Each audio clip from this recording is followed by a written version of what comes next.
and we are in Madame Eva's encampment at the Sayre Pool. She has just performed a fortune for you. She says your fates are intertwined with that of the Dark Lord of this domain, Lord Strahd, and she wanted to set you on the path, ultimately to confrontation with him. And when she used her divination magics in the form of this Taraka reading, she was able to give you some hints at what you're looking and where you're looking for it. One of the items, it turns out, she had in her possession. It was the Tome of Strahd, which she handed over to you with a laugh. That's what happens when you randomly determine where treasure goes. So there's one item, one of the 5 big to-do list items already done for you, and the others I got again in this handout here. Has all the text from the camp, so if you ever need that, just ask. I'll pop it up for you. But this is the one you've crossed off your list is item 1, but 2, 3, 4, 5 are still to go.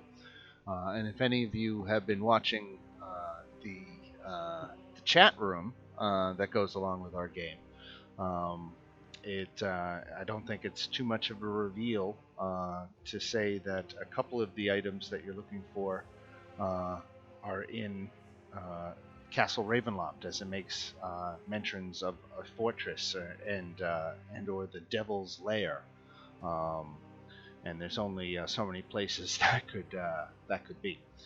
And number 3 is a bit of a bummer. Did they say the sword's in the keep? Yep. Ooh. Right. Yeah, that hurts. That hurts. Right. A couple of you have played this before, and that's daunting. The fact that you can't get this item long before you go near the castle is fun. But everyone rightfully should be fearful of the castle, because at a certain point it represents the end game.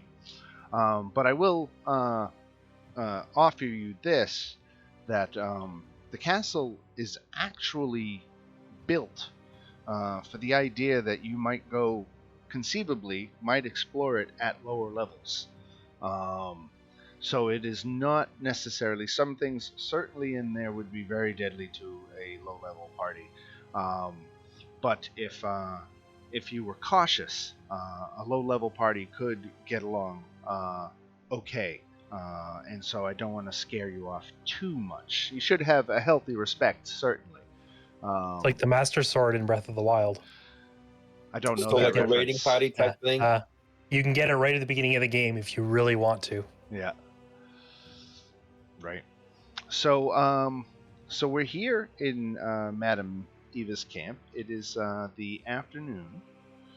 My calendar API is misbehaving. Let me just give it a kick.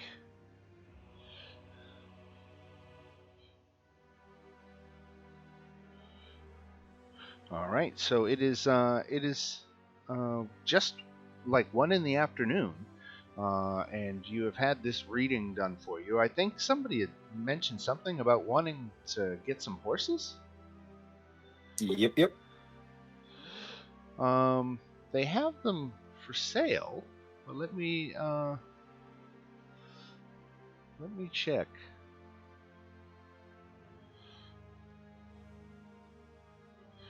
No, the monster sheet doesn't really say what I'm looking for. What I've got to do is go 5e horse cost. A riding horse is 75 gold, generally speaking. That's a lot of money. So these Vistani tell you that they would part with the horses at 150 gold each, so double price. Yes, but we're here to get rid of this demon. Don't you want to help us more? Your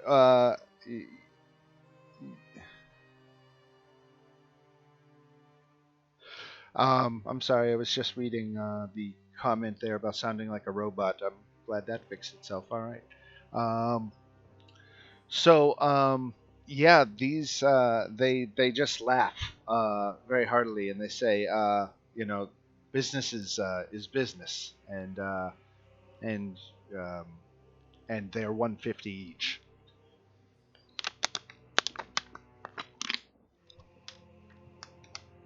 It's a pretty hefty price. Yeah, I only got 110 on me, so that Yeah, killed it more for than I me. got.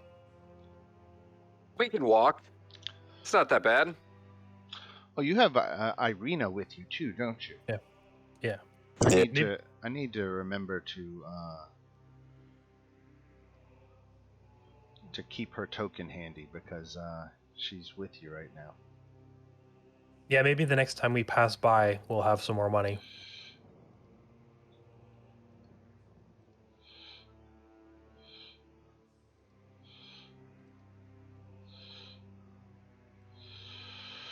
Dan, did they have any incense mixed with charcoal? Like ritual incense? You don't have any, and you're looking for some. Is that it? I have some, but I need more.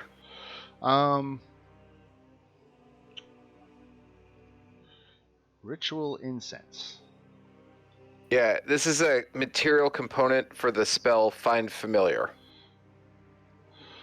So Mix of charcoal, incense, and herbs. I need Yeah. it 1 pound blocks, and I'm willing to pay 10 gold pieces for each. Madam Eva has what you're looking for, but she says 15. Okay, I'll take 3 of them. All right. At 15 gold, you can get what you're looking for. Sounds good. I have a pound of incense on me. Well, now we No. have a lot of incense. Quote unquote incense. Exactly. Right. Cheech and Chong incense. Hey, my Like, I'm just DD trying to find my familiar, man. I've been chasing that thing forever.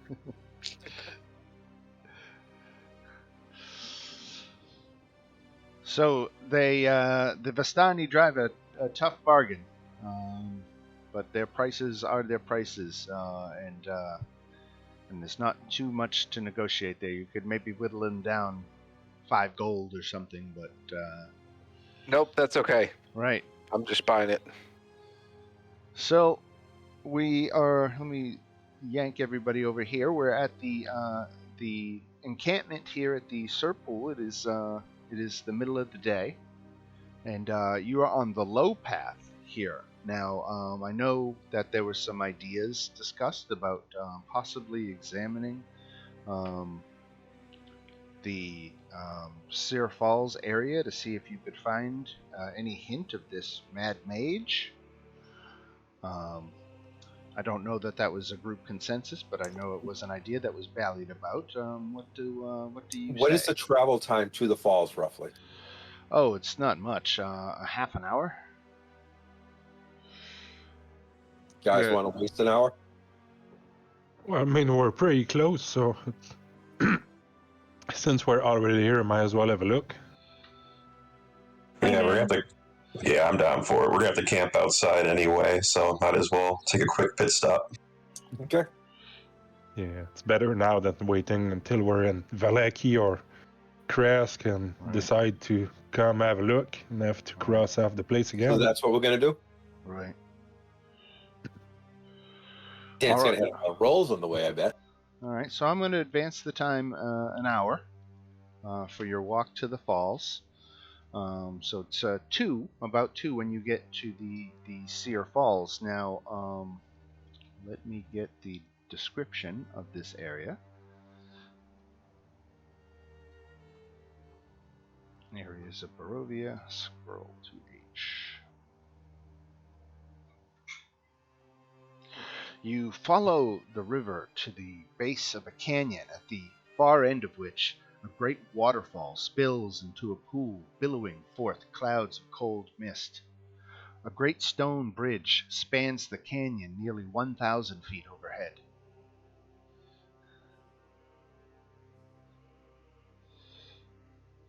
And, I mean, just judging from this map, am I right to assume there's like a waterfall and then sort of a large pool at the bottom, which is fairly still, and then from that pool the river continues? Is that right? That is correct, right.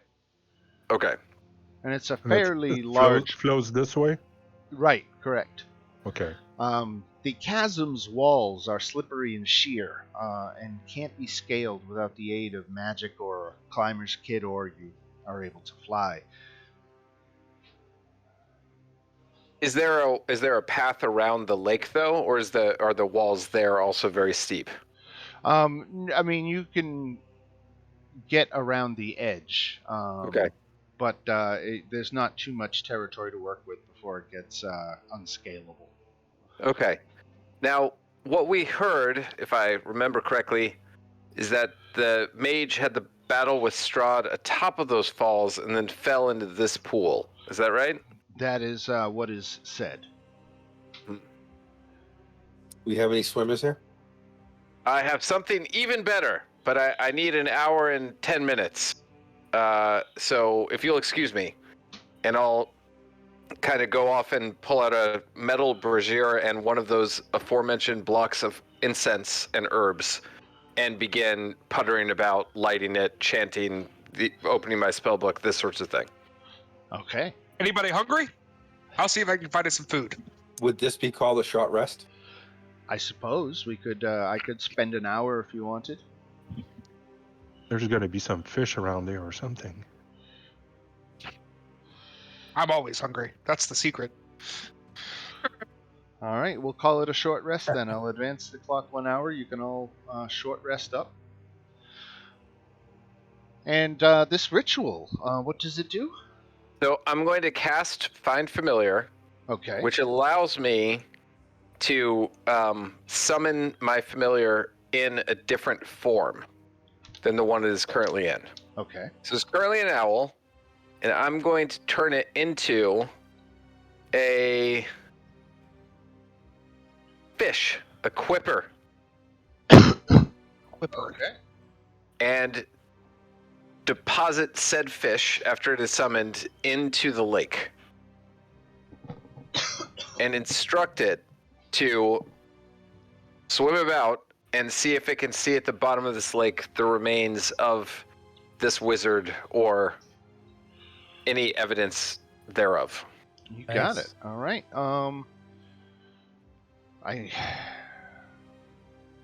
I want to call for a check, but I don't know if the quipper should make the check or you should. Probably the quipper if it's perception, because I can't actually see unless it's you were within able to 100 see- feet. I thought you were able to see through the familiar's eyes. I can see through the familiar's eyes within 100 feet. So I guess that's the question, Dan. If it's within 100 feet, maybe it should be me. But if it's beyond, it's just relying on its own perception at that point. Okay.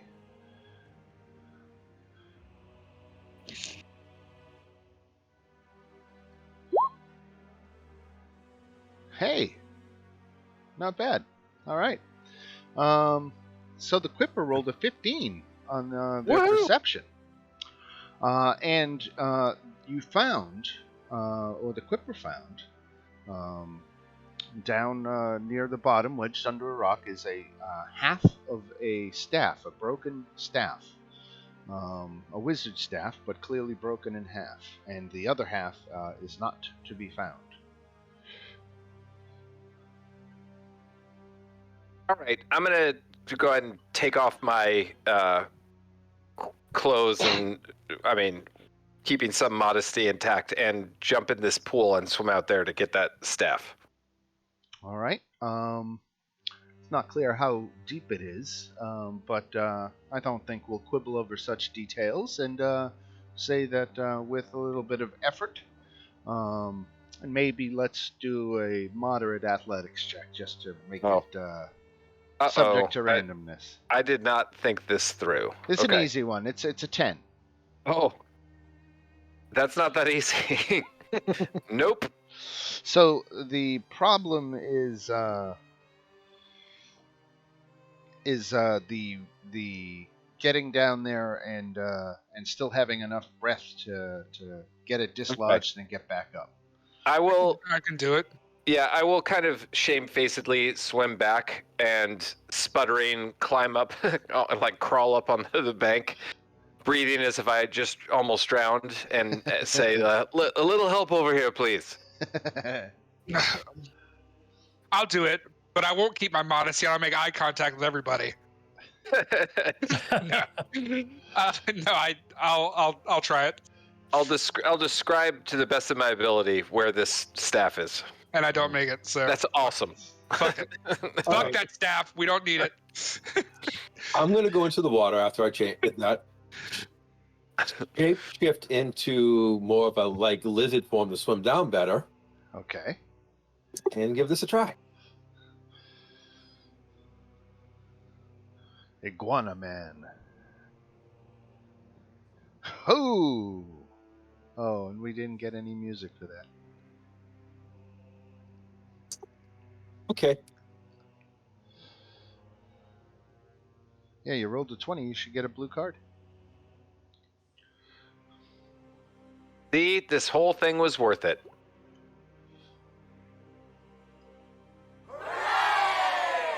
Hooray! Hooray! And then before I kept break surface, turn back into an elf. All right. So you've got half of broken wizard staff. Obviously, you don't know if it's the Mad Mage's staff, but you can make a pretty good educated guess that it probably is. I'll go ahead and put it away, and just make a note to Before I hand that to him, investigate it later. Okay. Oh, before I Go hand that to him, Yeah. does that help? It doesn't. It doesn't identify as a magic item anymore because Okay. it's busted. Or Then I ended up- maybe it wasn't magical to begin with. I can't say. I don't know.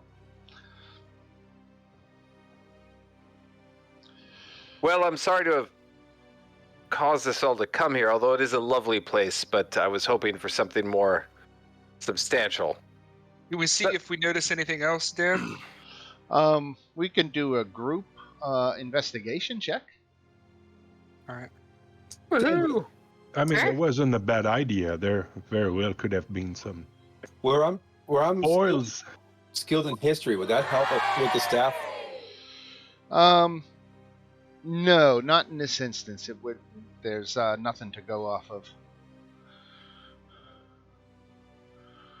All right, so we had.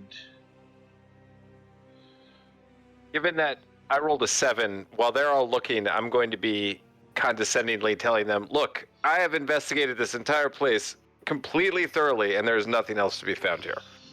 So along the shores, as you spend another hour, let's say you spend an hour just searching the shores, you find the remains of a tattered, what looks like a book. The book had a leather cover, so it managed to survive the elements, but the pages sadly did not survive. They are all ruined and either missing or completely ruined beyond any hope of recovery. But one could make another educated guess that this could be the spellbook of the mage.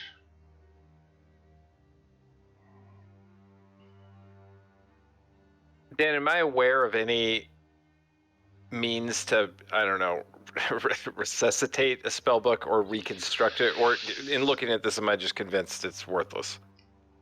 It certainly doesn't have any independent value. I don't think there's any hope of recovering it. Okay. Unless you got like Doctor Strange time, powers, but that probably doesn't come until you get Not yet. level That's 9 right. spells, right?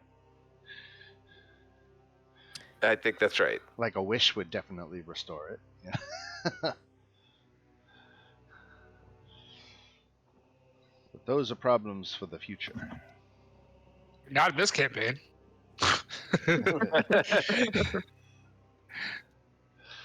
All right, so after, again, you spent a good 2 hours kicking around here, and this is what you came up with. You don't find anything resembling a body or anything like that, so the rest of your searching is fruitless, and you're kind of coming to the conclusion that there's probably not much else to find. All right. Well, back to the main road, I suppose. All right. What time is it? Right now it is 2 hours until the sun goes down. Do you guys want to stay by the lake for the night? Yeah, I think it's as good a place as any other location. It is quite lovely. That way, there's only one way for it to come in against us. Yeah, but maybe not too close to the waterfall. Otherwise, if something is creeping up on us, we might not hear it. Okay. I thought by the lake just to see if there's anything at night that left over from the fight. And it was a safe place. Where would you want to move that to? I mean, no, by the lake is fine. You guys just want to camp out for the night here? Yeah. All right. Well, could we make it back to the encampment? Oh, certainly you could get there before before the sun goes down. Not that you can see the sun.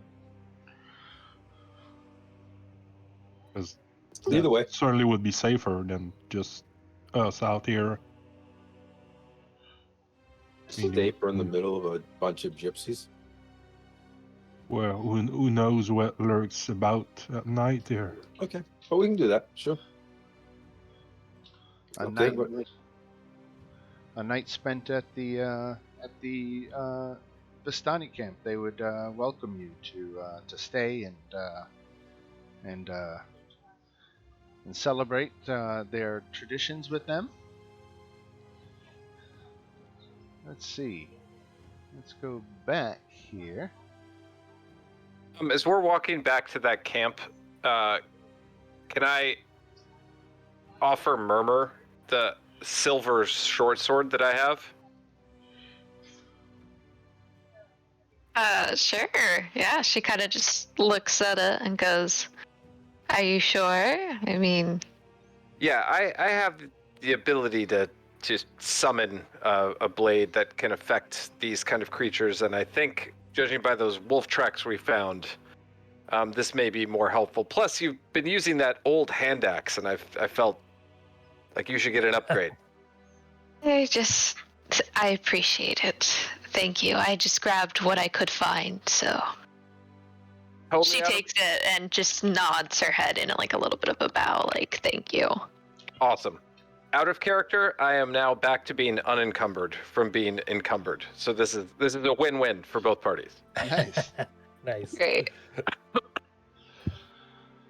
All right, so we are back at the Sairpool encampment, and let me get the appropriate music playing.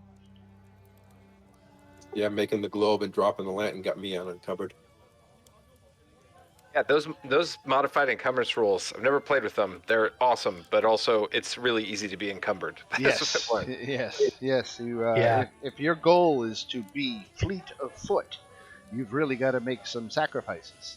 Other I than mean, that, and coincidentally, if you want to carry everything for every occasion, your character moves like you've got 50 pounds of backpack going on. dropping that lantern dropped me enough so I go into 30 foot instead of 20. Nice. So the Vistani share their encampment with you, and laugh and dance and tell stories. And the night passes without any incident. There is, I don't know if you can see it from here now that I think about it. Probably not. Without much fanfare, you guys, we will advance the clock to 6 a.m. So just as the sun is coming up, and everyone at the Vistani camp is starting to rise for another day, that is where we will pick up. So you've had the benefits of a long rest. Dan, during that night, especially since I'm an elf, I only have to sleep 4 hours. I want to again cast Find Familiar to summon back my familiar as an owl. Very good. Okay. Before I'm just trying to add a short sword. Would a silvered short sword just be considered a regular short sword, and then I just gotta make a note that it's silvered, or? Right. Are you talking about adding it on D&D Beyond? Just like adding it, because like there's no specifically like silvered short sword. It just says short sword. Right. Yeah, I don't think Roll20 is gonna add any special properties or anything like that to it. No, I just wanted to make sure it wasn't like something like a +1 in them. No. Could add short sword then. You can always rename it Silver Short Sword. True. I will add that to my equipment. All right. Just wanted to clarify on that. All right. So again, I've got to remember that Irina is with you. Where didn't I drop her in here? So she. Wait, where'd she go? There she is. So Irina had never spent a lot of time around the Vistani, and had actually heard a lot of terrible things from people in the village, and to learn that their bigotry is misplaced. She found these people to be lovely, and if they were agents of the Devil Strahd, as so many people claim them to be, then they certainly had their opportunity to grab her, and they didn't do it. So she's feeling like they're trustworthy. Could be a young girl's naivete, but that's just a little interesting note. Irina, during the course of the night, as well, told a little story when it was, story time.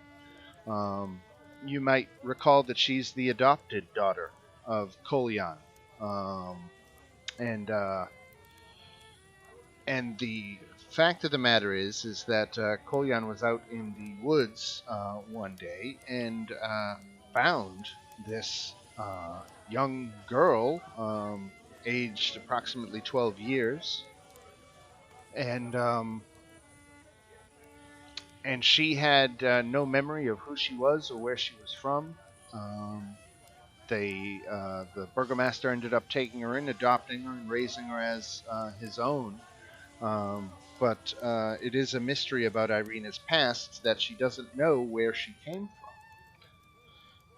And it's something that she's always wondered about. And she pointedly asked Madame Eva at one point during the night to give her a reading on that, but that was a private session, so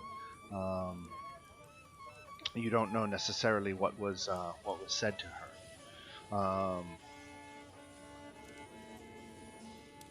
But with that, we pick it up here the next morning, and you guys can hit the proverbial road. I think the larger destination was Valaki, right? Yeah, I think that's where we were Yeah. All I right. think Yep. so. eventually heading for. In a way, that's where the road leads. So might as well just stick to the road and follow wherever it goes. All right. So we're just going 6 squares. You basically move 6 hexes in a half an hour. And that's how often I do a random counter check, every half hour. And on the road during the day, you have to get an 18 or higher to trip a random encounter. So you can see that I rolled 11 and 13. That means the hour passed quietly. I got a question. Yes. At the corner up there, can we cut through? Where? The road, certainly for a cart would, they would have a heck of a time. But can you ping what area you're looking to bisect?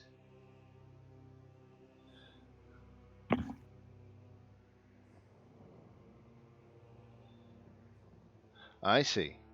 Going right above there. So I would say you have to make a climbing check. That it's a little steep and rocky, but you could with a DC, we'll call it DC 12 group check. If half the group or more can succeed a 12 athletics, then you make it. Other than that, I'm going to double the amount of time that it would have taken. You guys want to try? It's given to take about an hour on foot to walk around this bend. So you could shave an hour off your trip. I don't care either way. Just a thought. Yeah, probably not really worth the effort. I don't think. Yeah, that looks like a lot of work. Okay. Yeah, like there's a pretty big risk there. Yeah, the chance of falling, yeah, blah blah blah. Yeah, I've seen some of you swim, and it's likely might be some ankles twisting or something. I was just gonna say, I don't know about the rest of you, but I did some really strenuous exercise in that pool yesterday. I think I pulled something. I'm not sure if I should be climbing. Well, now it's working. Was that a response to the one or to my climbing comment? No, that was the one. Does the DM get a red card? Nope. Yeah, I'm immune to all minus cards. D8 on your rolls. Right. My cards are inflicting punishment and pain on you all.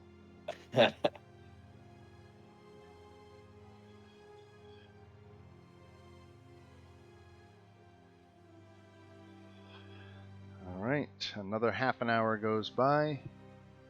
Another random encounter check. Nothing happens. You follow the dirt road as it clings to the side of a mountain and ends before an arching bridge of mold-encrusted stone that spans a natural chasm. Gargoyles cloaked in black moss perch on the corners of the bridge, their frowns weather-worn. On the mountainous side of the bridge, a waterfall spills into a misty pool nearly 1,000 feet below. The pool feeds a river that meanders into the fog-shrouded pines that blanket the valley. The bridge is slick with moisture, but safe to cross.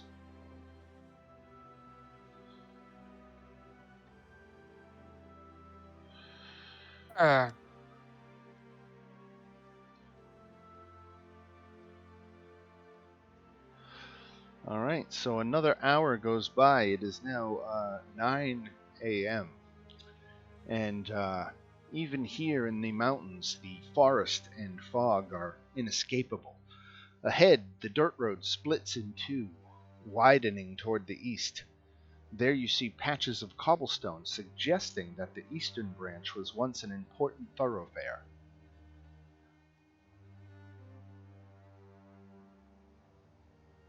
Well, we want to go to the west. And what's that? Right? And what's that icon on the map? Like a little bit further on.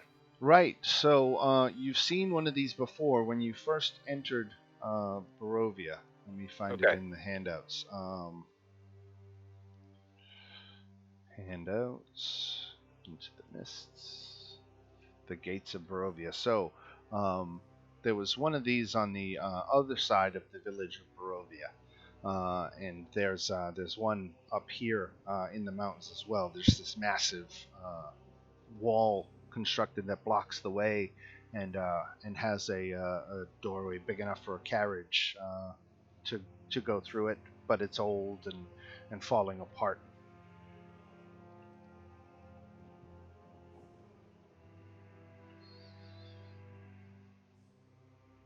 And this one's not shrouded in mist. No. Okay. I mean, onward to Vallaki, right? Yep.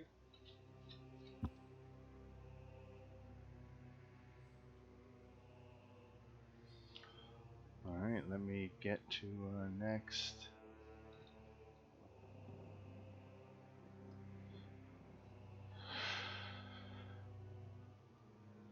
One, 2, 3, 4, 5, 6.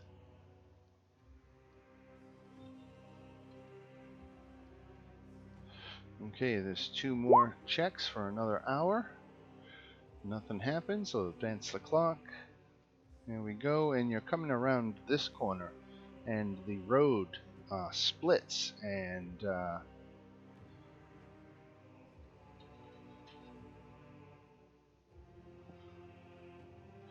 it's a little too far to see, but you can see in the distance, atop a rise, that there's a windmill on a hill that is overlooking this section of the valley. But the Spalak Road and the way to Vallaki continues on.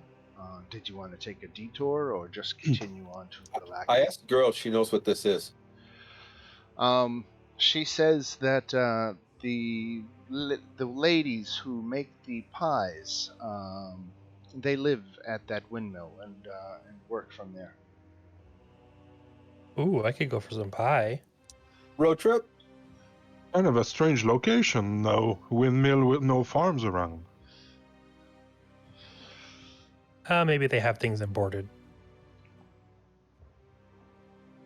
I don't know. I'm kind of hungry. What do you guys think? I was asking, road trip? It is 10 in the morning now, so you have plenty of light left. If we went down there and went back, what time we would hit Vallaki or Ballpark? 2, 3, 4, 5. I'm putting you at about 4 to 6 hours outside of Vallaki right now. Yeah, we got the time. You guys want to go visit a windmill? So you got 2 hours before you make it uncomfortable, but you could probably push it to 3. Why not? That's plenty of time to get some pie. Road trip. All right.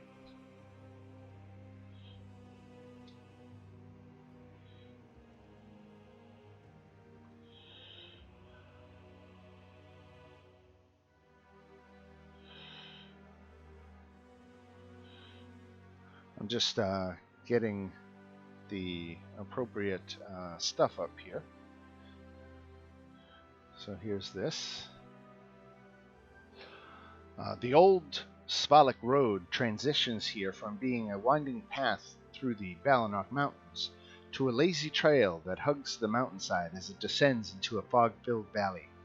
In the heart of the valley, you see a walled town near the shores of a great mountain lake, its waters dark and still. A branch in the road leads west to a promontory atop which is perched a dilapidated stone windmill, its warped and wooden vanes stripped bare.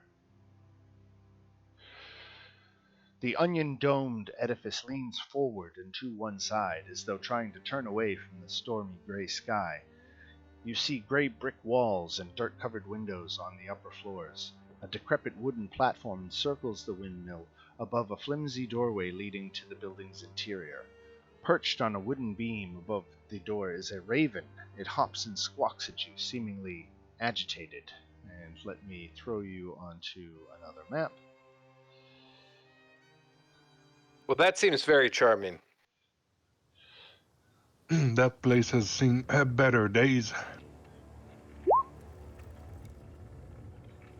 Well, you saw the woman. It's about right. You saw the pie. Oh, Or actually, you didn't see the pie. What around here hasn't had better days? Oh, and I gotta put Spaz on the board. Thank you. We need the owl. No. No, you don't need a token for him? No, the owl is resting in its pocket dimension. Gotcha.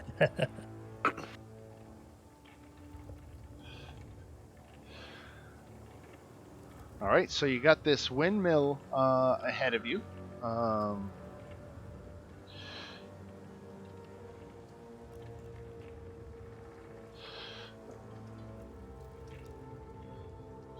The raven perched on the thing is hopping and squawking at you. It seems agitated. Don't worry, guys. I can tell from the Roll20 music that this is just a happy social encounter. Right.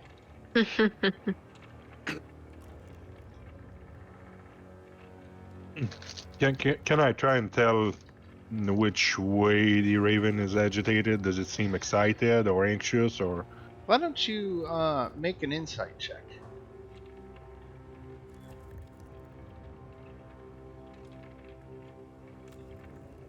Excellent. nice. So, you can discern that it is trying to warn the party. After delivering its message, the raven flies off, away toward Vallaki. I have a ill feeling about this place, my friends. I think we best be on our guard. We'll keep an eye out, but they have pie. What are those pies you're all so eager for? I don't even know. They just look good. Did you even eat it yet? Nope. Oh. Wait, didn't we buy you one so you could just eat it? Like, weren't you so hungry last time? Kind of forgot. I thought we did, to be honest. The ranger has a point, like, is it even worth coming all the way out here for? Zafina will sit down and eat her fruit pie while the rest of the party decides. What did the raven say? It was trying to warn you. Huh. I just think it's trying to stop us from getting good stuff. Yes, it could have been warning us to get inside. There's a storm coming. I mean, we don't really know what the raven was warning us about. Is anyone eating the pies? I am now. Okay. Anybody else? Nah. I think I was the only one who got one. All right. So let me look up. It works like a potion. So let me see what it does for you here. So let's start by making a Constitution saving throw. No. Sounds good. Let's see what my blue card is. I'll play the blue card so that I can advantage. So. Right. There we go. Nice. Look at that. All right. Worth it. So you feel a little lightheaded and euphoric. But you can hold down your shit, so you're good. So it's not very good. No, it's premium. But you didn't let it get up on you and get the better of you. It's the good shit. I'm just not used to it. Right. It's the good shit. You know that if you give it to somebody else, they might get fucked out of their tree. Right. But you, at least this time, can hold your own. You're doing all right. No freshmen here. Guys, the pie is pretty good. I mean, might be worth it. Dan, what's the name of the person traveling with us again? I apologize. Irina. Irina, you say this is the home of the women who make the pies. Yes. Have you ever been here? She's never really left the village. Mm. So this is her first time seeing. And what is the reputation of those women? People, some people really seem to like them, I guess, and other people say they don't want to get addicted to them. Are they that good? People get addicted? All right. Well, they've seen it lead to some bad outcomes. Yeah, some people enjoyed how the pies made them feel so much that they weren't even capable of taking care of their own children. I've never heard of a pie doing that. Wow, life must be miserable here. Yes. And that's the conclusion Murmur draws, is that it's not something wrong with the pie, but that it's Barovia and its people. Didn't you hear our Safina was grunting with approval as she was eating her pie? Seems... Something doesn't smell right in Denmark. Yeah. Maybe it's just worth seeing what's going on in here. Safina, you can pretend that you're there to buy another pie, and we'll just be with you, and it will be non-threatening, and we'll just keep an eye out. I don't know. I might actually be wanting to buy another pie. I was about to say, Safina seems fine. I mean, it's probably just life around here, and that's the conclusion Murmur draws. So, it's them. It's them. No, it's not. We walked all the way. Not the pie. Might as well. My thought is like, pie. I've seen a lot of the road, but I've never seen anyone that lives in a windmill. That is an odd location for sure. Things are usually not so roomy. And the grinding must get on your nerves.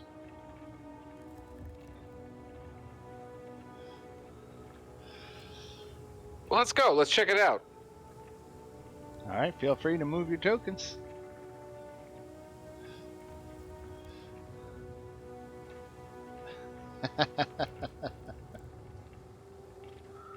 Can we see a door leading inside? Or? Yes, the door is right here.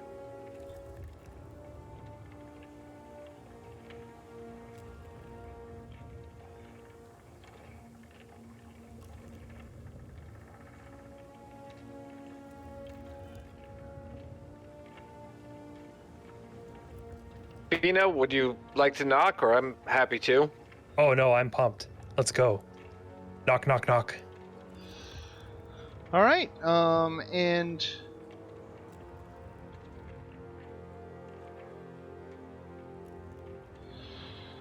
the door opens. A woman is standing there, and the ground floor of this windmill has been converted into a makeshift kitchen. Baskets and dishware are piled everywhere. Adding to the clutter is a peddler's cart, a chicken coop, a heavy wooden trunk, and a pretty wooden cabinet with flowers painted on its doors. In addition to the clucking of the chickens, you can hear toads croaking. The sweet smell of pastries fills your nostrils, and warmth issues from a brick oven against one wall, and a crumbling staircase ascends the wall across from it. The woman introduces herself as Bella, and she welcomes you and asks if you are here for some more pies. Bella, your pies are so good. Do you have any more of those fruit pies? Yes, indeedy. She definitely does. And they're 1 copper each. Very fairly priced. 1 copper. I'll toss her a gold for 3. Oh, and you've got it.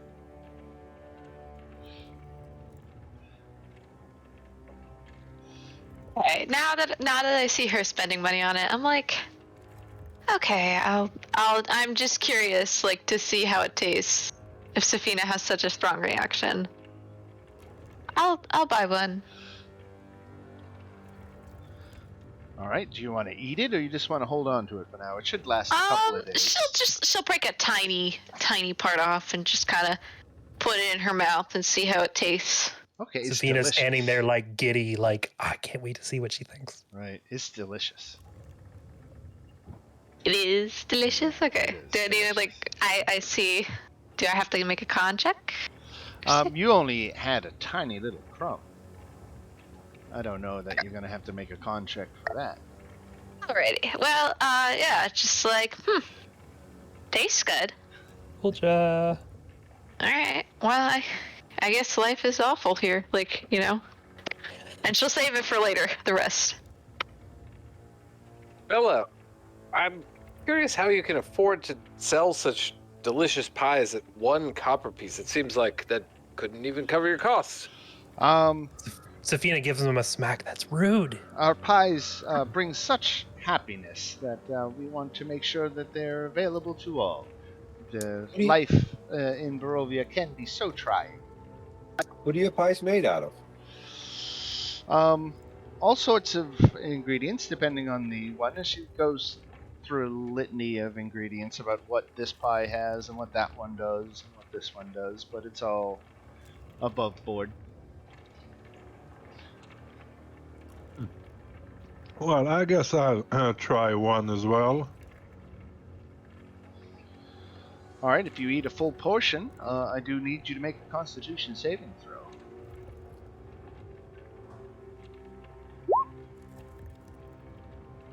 Ooh, okay. So, Wait, hang on. I got a 20 earlier. Would I get a card that I might be able to use with that?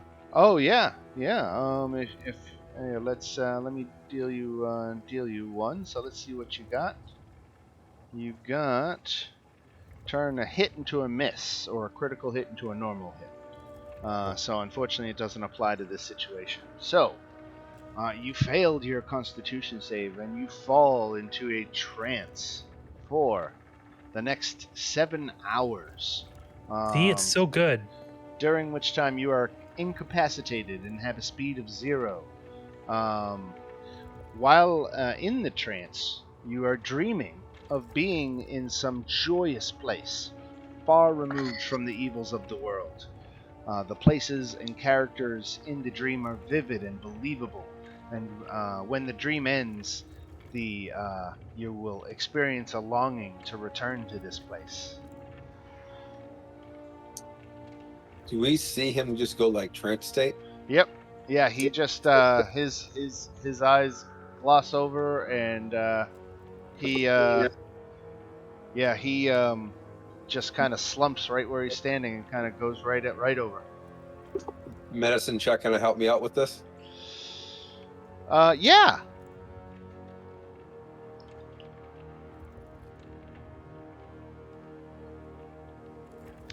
So his health isn't in any danger, that you can tell, and his brain is still very active, despite the fact that he is incapacitated.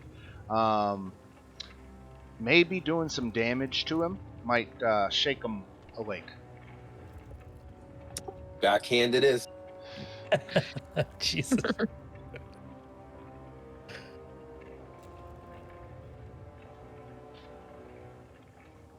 So does he wake up when he gets backhanded? He does. He takes a point of damage. Okay. Madam, this effect of your pies seems somewhat over the top. Safina giggles. Lightweight. Yeah. He ate a whole piece.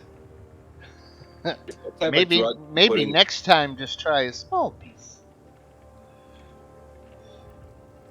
So that is a intended effect? That's not new to you? Bella asks, Ravoxan, did you not experience bliss during your little dream? No, it's I can't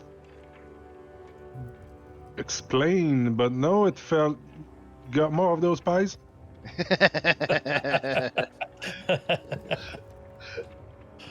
Oh man.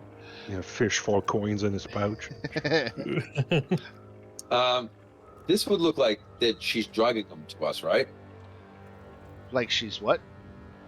Drugging them. Yes, yeah. Well, there's definitely, I mean, a psychoactive aspect to the pie. Yeah, I'm gonna kind of like step up and block people from getting more pies. Narc. Party pooper. What's the meaning of this? Do you want to Yeah, keep all the pies to yourself? And I Murmur just thinks it's a good tasting pie, doesn't even know what's going on. Murmur's like, what's pie? I mean, she understands what pie is, but she's also like, you know, she ate a small piece. She's like, why are you getting so upset, man? Like, have you never had pie before? she's drugging you. So, Bella says, well, if our business is done, we're very busy, so I will wish you a good day and send you on your way. What is this effect that you're putting on them? It brings happiness to dreary lives.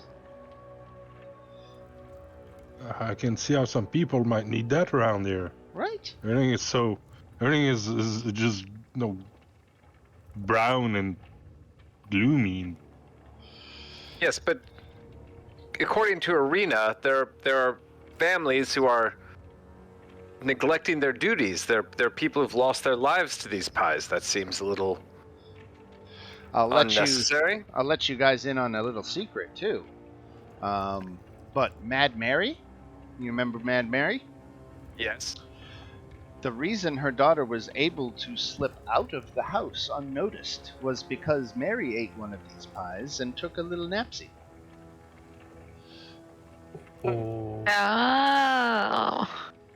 Oh. All the ill talk about these pies is probably just a slander from other pie makers. Right, exactly. Just to have that great of a product. I look at the other dudes that are agreeing with me and goes, do you think we should stop this? Stop what? Stop what? Why?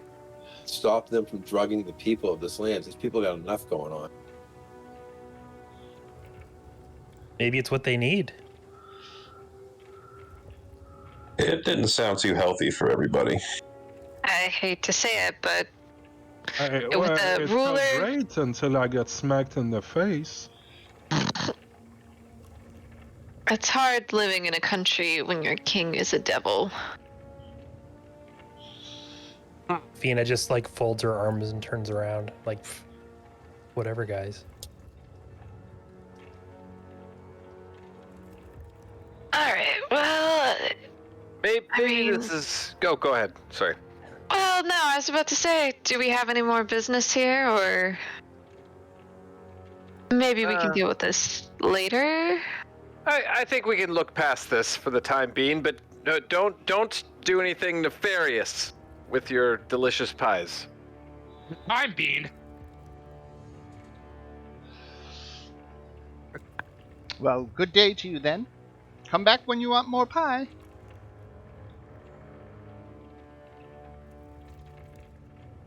I will leave as quickly as possible to avoid any temptation of pie consumption. Are we just going to leave this? I think that's the feeling right now. All right. I don't think Alright, it's the right let's call. go. I mean, we can always come back, but I mean, you know, Murmur has no idea that there's something wrong with the pie yet, so She's like, what? It's pie. It's like good pie. I don't know what you're talking about.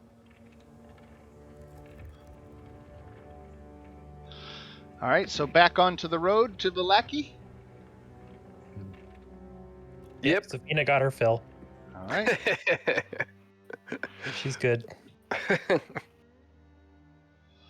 right, let's see where we are here. All right, I'll yank everybody over here, and we will continue on our way. Let's see, we'll burn an hour off the clock for your little detour. That brings it to just before noon, and away we go. 2, 3, 4, 5, 6. 1, 2, 3, 4, 5, 6. At the turn, head down toward the lackey. Another hour goes by. Another couple of random encounter checks. Ooh, and we tripped one. Let's see what we get here. A daytime encounter. So, very stand by me as you guys are walking down the road. You just see a corpse on the road, on the roadside. Does it look like it's recently consumed any pie? Here, let's. The corpse belongs to a Barovian man who was clearly torn to pieces by dire wolves. Oh, that's a relief. At least it wasn't the pie. I would have felt responsible for that one. Take a deeper look. How fresh does it look? A couple of days.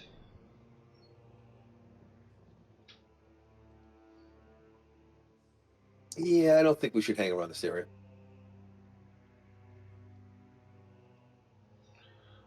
Let me see where we are at here.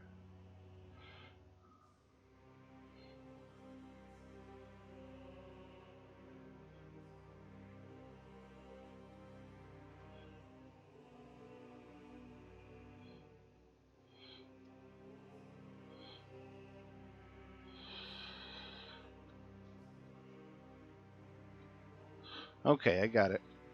So we are continuing our push into Vallaki. It is coming up on noontime now, and as you get to the home stretch here, you see an overturned stagecoach in the distance. The coach's horses are apparently gone. But you can see the stagecoach.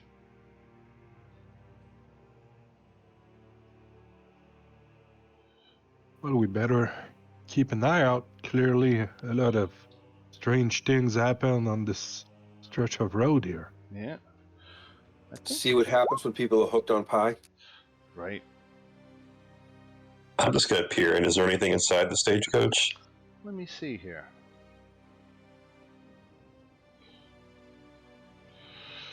So, as you get closer, lying in the brush some 10 feet away is a finely attired figure of a man. He appears to be unconscious. Looks like he hit his head on a nearby rock.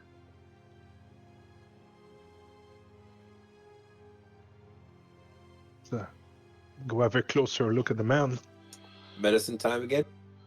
Well, as you start to draw near, he rouses from his unconsciousness and catches sight of you and begins scrambling away in fear, saying, "Please, please, do not hurt me." I'm just gonna throw my hands up and just say, we have no intention to. We don't even know what happened here. You're not highwaymen then? No, just travelers. We're on the highway and we're men, but no.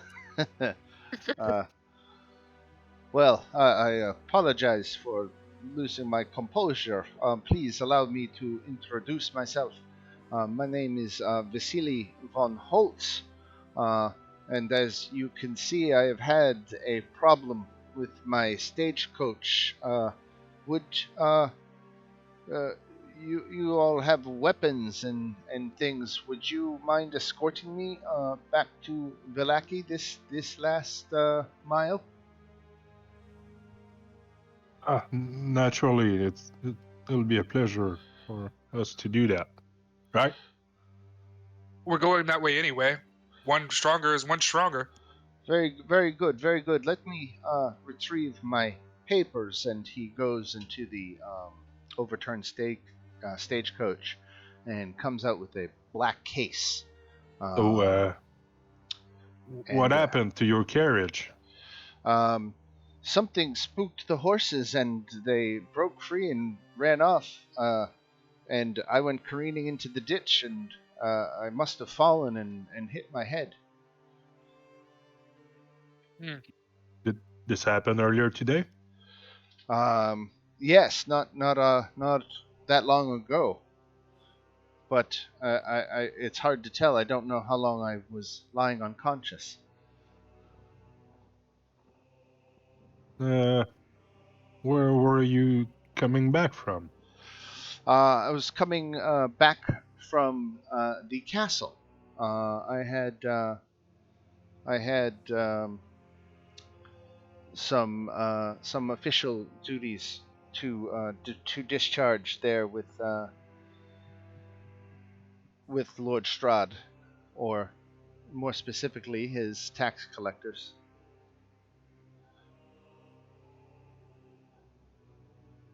Tell us, what is the master of the land like? We've heard many rumors. He is a fiercely private man, and almost every interaction is with a stand-in or surrogate. He very rarely makes any public any kind of appearances at all.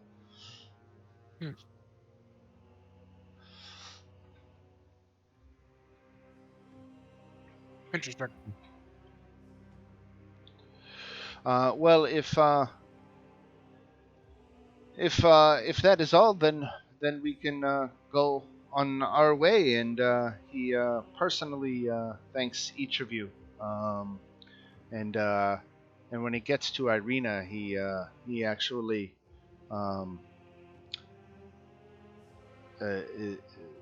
says, "You are the burgomaster's daughter from Barovia, yes?" And she kind of looks a little panicked at the fact that he recognizes her. But he explains that his business had taken him to the village of Barovia, and while he was in the burgomaster's mansion down there, he saw Ismark and Irina, the burgomaster's children, in the house. So Irina, was kind of always ignoring what her father's official duties were. Didn't really take notice, but says it's nice to see him regardless. And with that, everybody starts walking down the road, leaving the overturned stagecoach behind. Master, is there anything, Coach Master, is there anything that we need to bring from the coach? There are many hands if you need help packing. No, everything important is here in my case. Understood.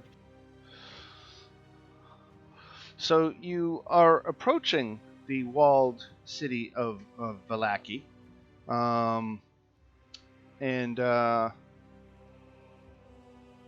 let me get to the right spot here. The town of Vallaki, approaching the town. So the old Svalak road meanders into a valley watched over by dark brooding mountains to the north and south. The woods recede, revealing a sullen mountain berg surrounded by a wooden palisade. Thick fog presses up against this wall as though looking for a way inside, hoping to catch the town aslumber. The dirt road ends at a set of sturdy iron gates with a pair of shadowy figures standing behind them. Planted in the ground and flanking the roadside, the gates are a half dozen pikes with wolves' heads impaled on them. There's a 15-foot-high wall enclosing the entire town, vertical logs held together with thick ropes and mortar. The top of each log has been sharpened to a point, and wooden scaffolding hugs the inside of the palisade 12 feet from the ground, enabling guards to peer over the wall.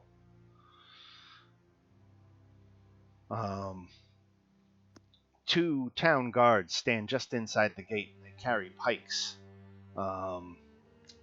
The guards are looking you over suspiciously, but then when they see Vasily, they immediately begin opening the gates to let you in.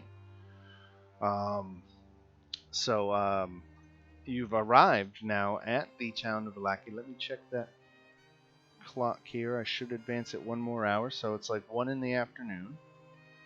I'm going to move over to the map of Valaki that we have here. Let me check the settings. Let's put on the daylight.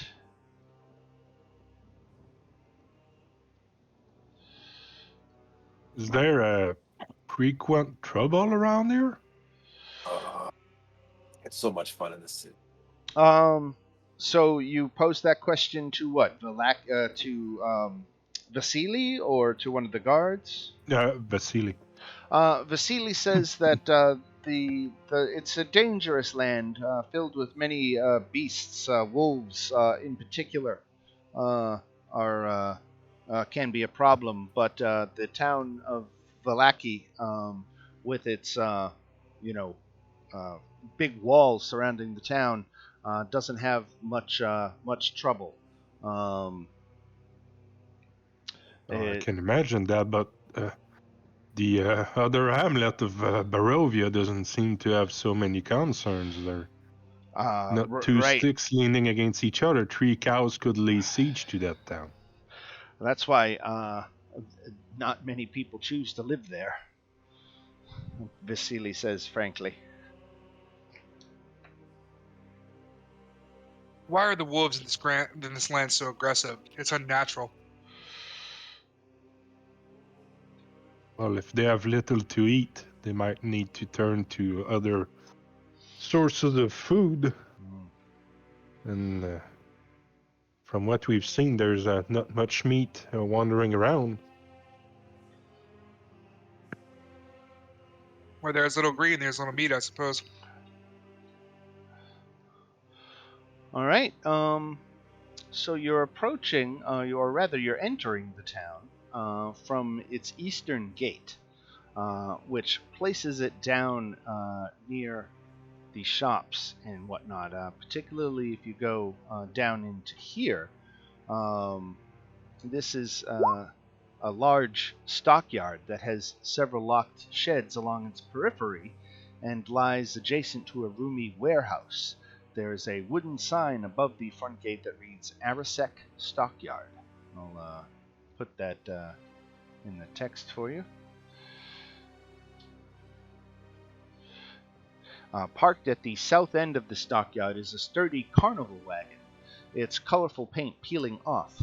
Faded lettering on the sides spell out Rictavio's Carnival of Wonders, and a heavy padlock secures the back door.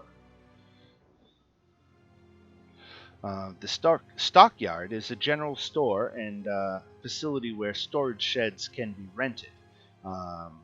The owners are Gunther and Yelena Arisek, a pair of retired adventurers, and they. Let me go to the handouts here. I will show you their price list. So this is the general store here in Valaki. You can buy mounts and vehicles and saddles and other tools from them. They have quite a wide array, but they're not the only game in town. In this same area, there is a blacksmith called the Cracked Anvil, located next to a Fletcher, or someone who deals specially in arrows and ranged weapons. The Straight Arrow is also nearby. So these are the businesses that you see here. Lots of shopping options, including silvering your weapons. That would be handy. Or we just buy some silver and I do your weapons. It's a ceremony to me. Yeah.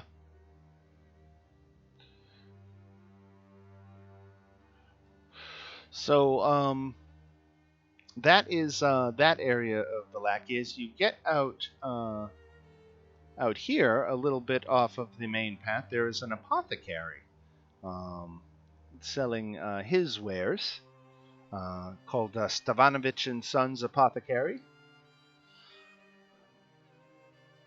And as you get here, you can see off to your left, down here is the town square. From the distance, you can see the shops and homes that enclose the town square are decorated with limp, tattered garlands and painted wooden boxes filled with tiny dead flowers. At the north end of the square stands a row of stocks, locked in which are several men, women, and children wearing crude plaster donkey heads. In the center of the square, peasants in patchwork clothes eye you suspiciously as they use cups and vases to draw water from a crumbling stone fountain. Standing tall at the center of the fountain is a gray statue of an impressive man facing west. All around the square are posted proclamations. Sorry, Dan, where is the square? I was busy looking at the apothecary. Right down here. List. Okay, thank you. Right. So the proclamations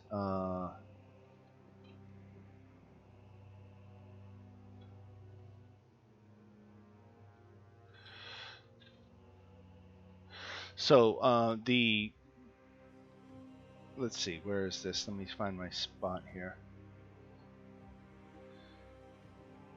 Okay, so one proclamation on older yellowed paper says, "Come one, come all, to the greatest celebration of the year, the Wolf's Head Jamboree.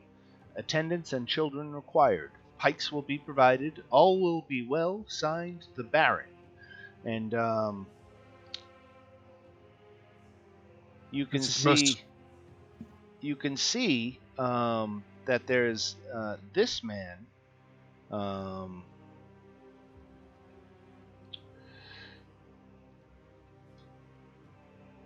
He is taking down those posters for the Wolf's Head Jamboree, and he and two of the town guards are putting up a new proclamation for the Festival of the Blazing Sun.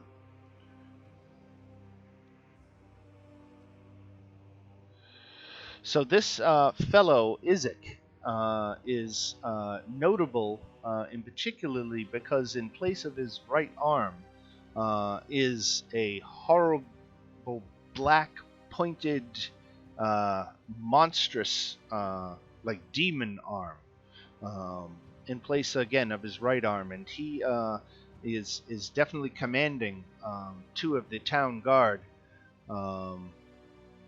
one to tear down all the old proclamations while the other posts the new one. And that's what you see going on in the square. So I guess we've read both proclamations, I take it? I did show them to you, right? Yes. Yeah, Mhm. Okay, right. So that's what you see going on in the town square.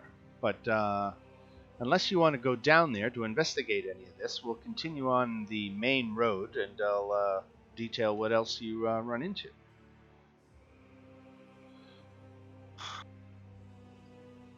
Yeah, I guess let's get a taste of the place first, and then we can go poke around.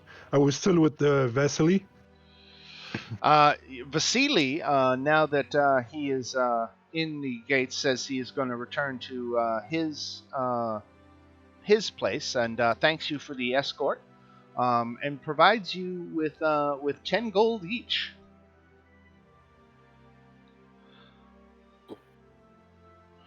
and thanks you and goes into a deep Oh, bow thank and says that he might have a call for a party of adventurers.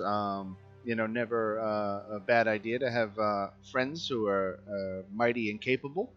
And so he says, if you don't object, he might call upon you for a job later. Sure. Well, certainly, especially if All you're. right. Depends on the job.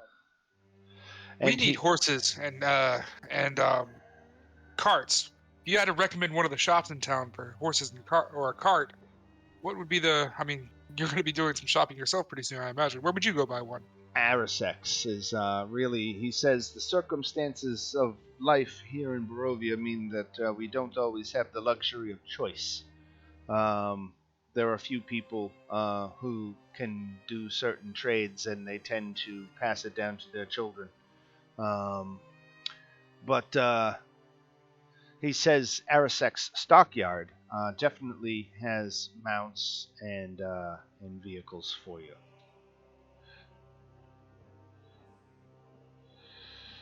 Including a cart. He knows they have carts and carriages and wagons and even a stagecoach.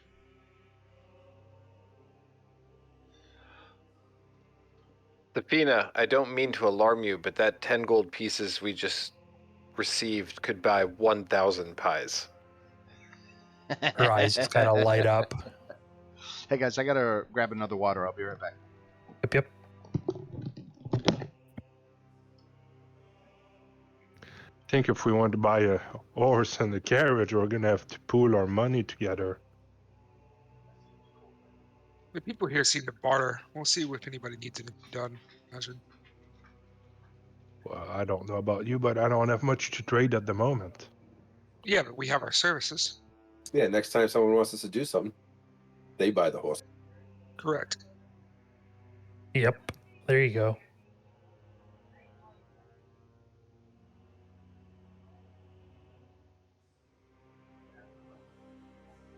I'd rather be That's on a horse than in a carriage, personally. Garage, you can pack stuff, get out of the rain, sleep in it if you need to. It may be a little bit slower, but it's a lot more secure. Plus, you can add a lock on it and keep if we ever have to leave it, keep our possessions locked away in it. Well, I guess it depends what kind of carriage we can procure. Is it one that's completely enclosed or just has a tarp over? I guess it's still better than nothing. You're right. You see these papers they were pulling out? It's an odd way of phrasing things. Attendance required. That's the most wonderful. I wanted to ask, which one was the most wonderful event of the year? The Wolf's Head or the Blazing Sun? Seems like they both are, apparently. Well, the one with the wolf's head, if they're supplying pikes and all, I think I can take a little guess what might be going on there. Just strange they would be bringing children to that. Brutal. Whatever it is. Or I guess better start. I have to say, I think when we were yarn. walking up, they said there were all the wolf's heads as we were walking up, like on pikes. Yeah, it's probably what it's about. Probably scouring the woods, killing any beasts they set their eyes on.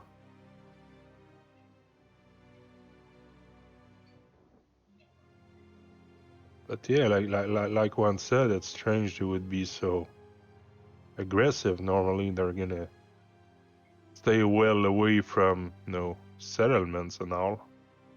Well, there are dire wolves around here. Remember, we saw the body that was killed by dire wolves? Mm. Well, yeah, I mean, without seeing the beast itself, it can be hard to tell, really. I mean, what is it if it's not just a slightly bigger wolf? It's when more than one comes that's the issue. So Irina, for her part, expresses some distress at the people who are locked up and have the donkey heads on, and says that seems horribly cruel.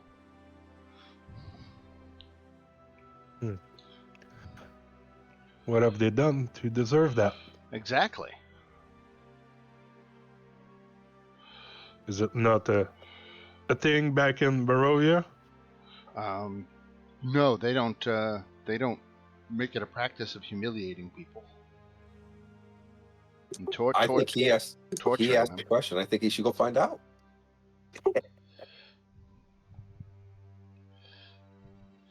Oh, is there any indication of their crime?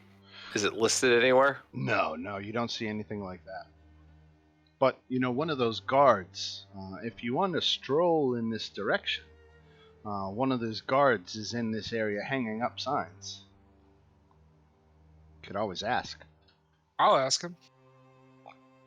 I walk up and I ask, which one's the most wonderful event of the year, the Blazing Sun or the Wolf's Head? Seems like they both are, huh? Very funny. It is kind of funny. Mandatory attendance. What's next? Mandatory fun? Good album. I knew you'd like that.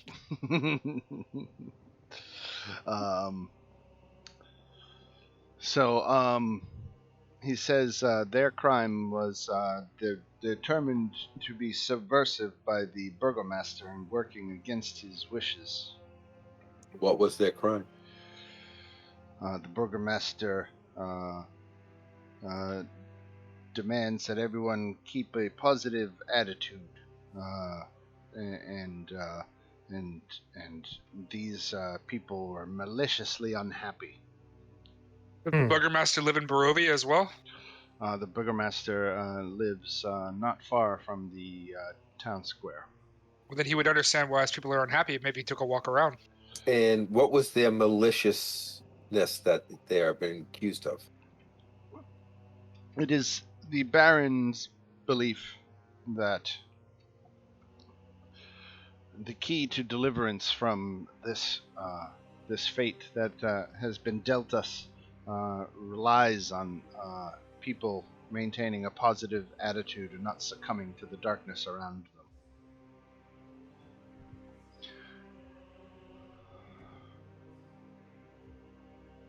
them. So, in other words, if I have a bad attitude, we're in trouble? If you're public about it, you could be. Interesting. You start saying his festivals are stupid, he'll definitely want to lock you up. Maybe they need more pies in this town. Right? Morgantha doesn't come to sell pies here. She only goes to the village.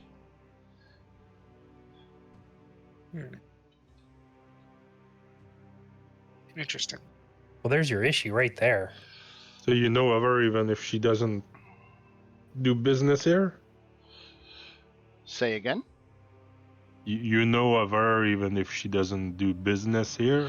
No, the people, if you were to talk to anybody around here, they don't have any idea who Granny Morgantha is. Oh, okay, gotcha. Right.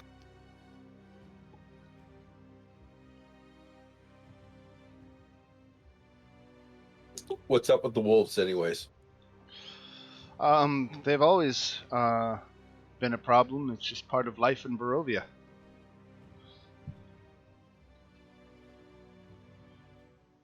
Is that a theme here? Everything is just part of life here, it seems. Right.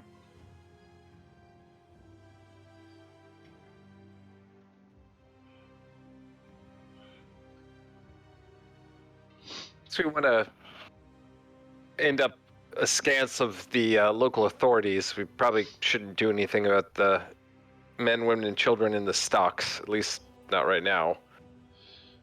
So Should we- you want to leave them there because they had bad thought? No, of course not. I think that's absurd, but I don't know that it would be the wisest thing for us to remove them from there either.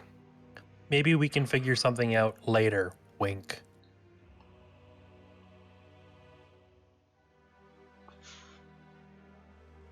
Yes, maybe we should take Arena to the church, Dan, the temple. Yes. I take a long, hard look at this god. Right. He says, hey, I don't make the rules.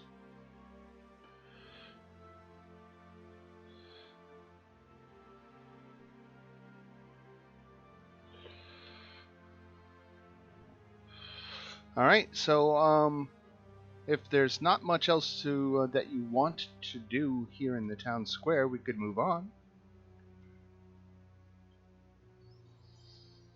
Be right back. Okay. All right. I don't hear any objections, so we will move on. And after coming,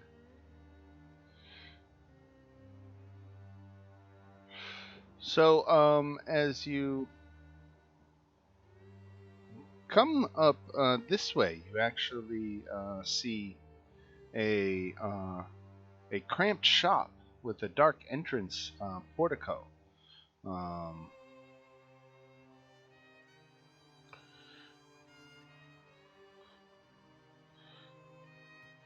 Let me make a quick note of something here.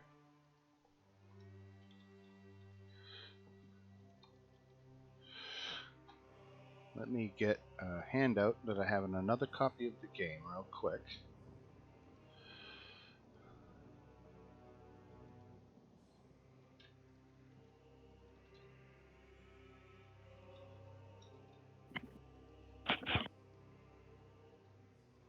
Alright, here it is.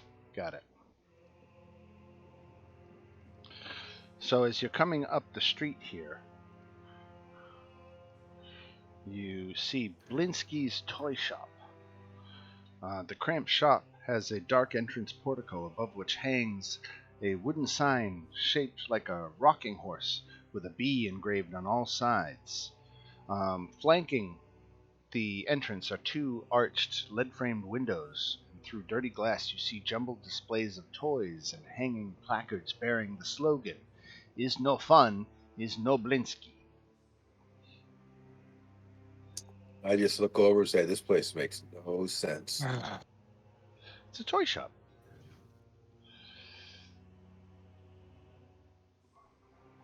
Blinsky's Toys, huh? Yep. What do the toys look like in the shop? Or through the window, that is.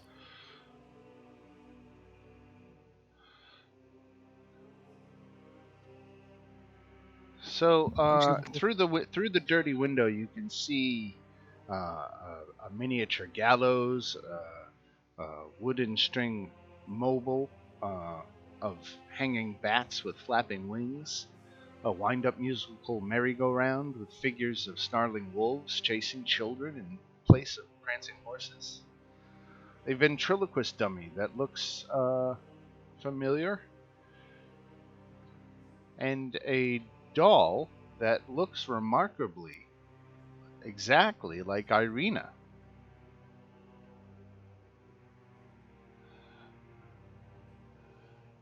You Ooh, have that- pants. Irina, would you like a doll of what looks like you?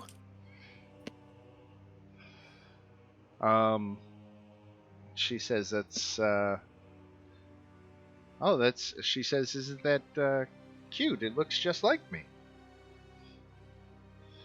But she We can doesn't. buy it for you if you'd like. I'm too old for dolls, but thank you. Do you know why this toy shop owner would have a doll that looks so remarkably similar to you? It has to just be a coincidence, doesn't it? It's eerily similar. I You've never think been here we should before, keep right? you away from here.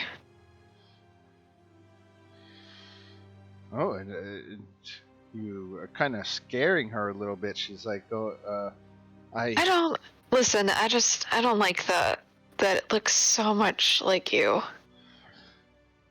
Now you're starting to creep me out. Let's get out of here. I mean, look at it. You can't with you. argue it doesn't look like you. No, it looks exactly like me, Yeah. but Is this Okay, this man guys, never let's- visited let- you before? Let's go ahead and move on. And I kind of like grab her shoulder and like put my arm around her, walk her away. all right. As you get up back to the main road that splits through the middle of the town, you find yourself next to the only inn and tavern here in Vallaki, the Blue Water Inn.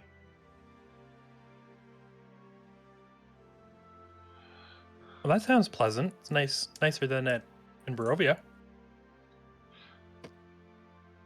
Should we perhaps secure lodging now before we do other things? I don't know how hard it will be to get rooms later. I might as well take care of that right now. I don't know how much business they do have around here, but I'd hate to come back at nightfall to find all the rooms have been rented already. Right.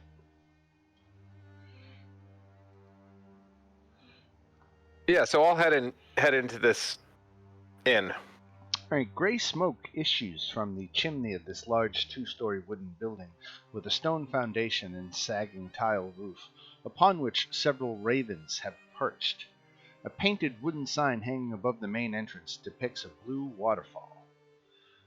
The Blue Water Inn is Valaki's main gathering place for locals, especially at night. The innkeeper is a Erwin Mardikoff. And he considers his inn a sanctuary from the evils of this land. A bed for the night costs 1 electrum. If you're looking for something to eat, you can get a hot beet soup and fresh bread at no additional charge. Comes with your room. If you want a wolf steak, that will cost you another electrum. So let's make a switcheroo here. Where is it? There it is.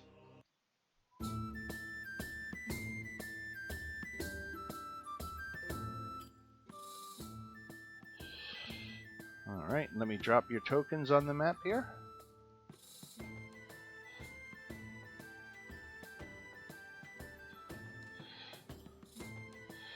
Just give me 1 second. Here we go. Bardor. Try that again. Bardor. Keldrin. Darien. Marius. Murmur. Ravoxan. Safina. And Irina. And Spaz. That's everybody. Alright. Now, let me get to the right area here.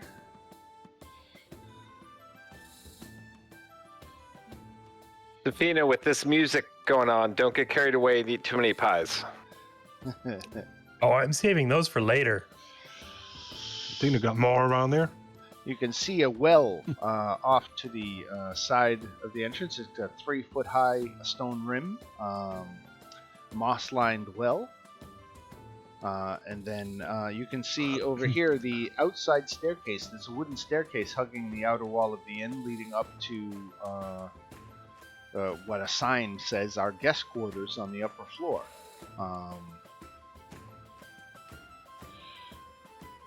And other than that, you've got a door in front of you. I'm a merchant, and so I'm used to going in inns, and I'm just going to stride in with a breezy confidence. And throw open the doors.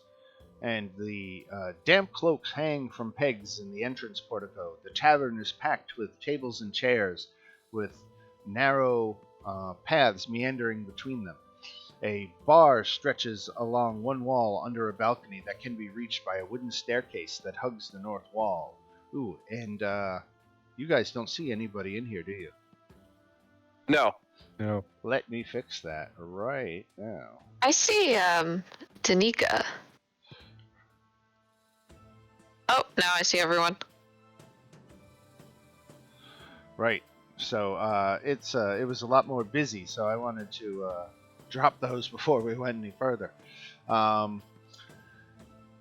There's another balcony overhanging an entrance to the east. All the windows are fitted with thick shutters and crossbars. Lanterns hanging above the bar and resting on the table bathe the room in a dull orange light and cast shadows upon the walls, most of which are adorned with wolf heads mounted on wooden plaques. I'm just going to grab a chair at the center table and have the dog lay down beside me. Alright, you can see that there's a colorful half-elf here. It looks to be of the bardish variety, and he is spinning some tales and has these two brothers over here enraptured with one of his stories. Back in the back of the room, you can see a pair of gruff woodsman-looking types who are sitting at that back table. Other than that, there's a number of other commoners mulling about. So it's quite the place. But behind the bar is this woman who looks like she's the one in charge. I'll stride up to her and say, "Excuse me, madam." Yes. How can I help you? Yes, we are travelers in need of lodging for tonight at least, perhaps several nights, and I was wondering how many rooms you have available. Well,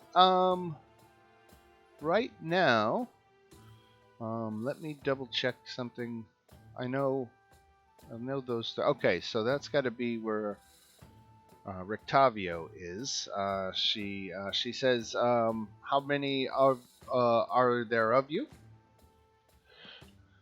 There are 7 of us. Ooh, 7. She says, well, as it turns out, I have all 3 rooms that I have open, and 3 rooms together will sleep 8. We shall take that. What Actually, is the... there are 8 of us with Irina. Yes, there is. That's true. So I guess we need all 3 rooms. The 3 ladies can share one, and then we'll split the rest between. Well, it's a problem. She can share my bed. She is a babe. Safina smacks him. Stand up, sisters. All right.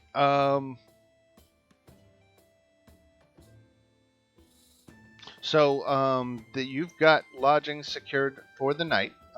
That handout I said for the Blue Water Inn said what? I think it's at 2 gold pieces per room per night. Right. So it'd be a total of 6 gold pieces. I'll toss one up. I'll throw one as well. Same here. Yeah, so I'll throw in 2. Yep, add to the pile. All right.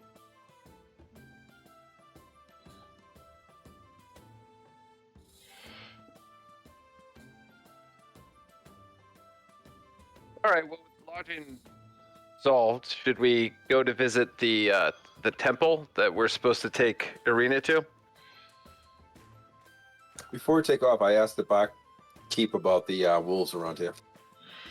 Well, if you want to know about wolves, particularly hunting and killing them, she suggests you go talk to Soldar and Yevgeny at the back of the room. They make their living killing wolves.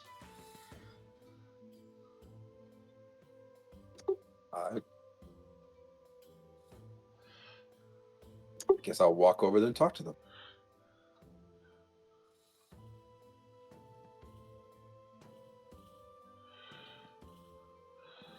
Walk up and say, "Hey, I hear you guys are the wolves experts around here."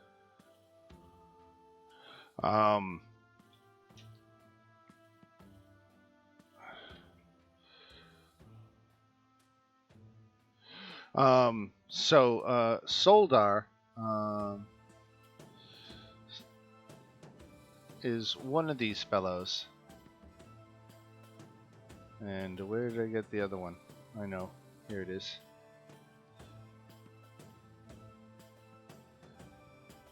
And Yevgeny is the other. So they are 2 dour fellows, but they say we deal with wolves, but we also work as guides if you're looking for it. They see adventurer types like you come through now and again, and they've been hired mercenaries, if you will, and their knowledge of the terrain they make the cases helpful.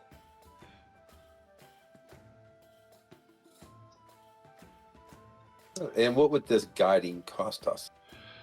5 gold per day.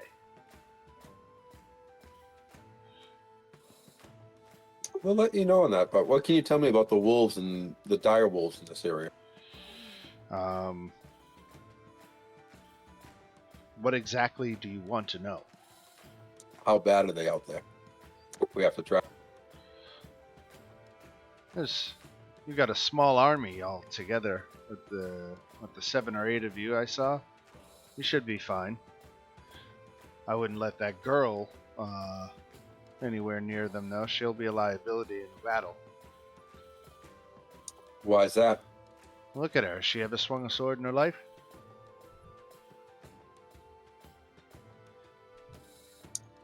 All people have their use.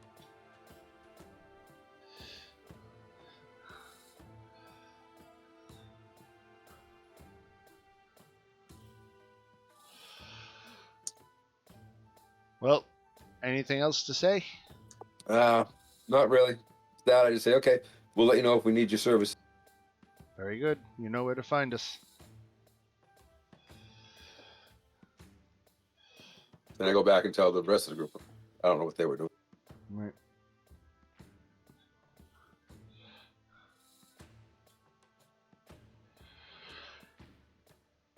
So, room and board is all taken care of for the night, but it's only 1 o'clock in the afternoon, so you got plenty of time before it's nighty night time.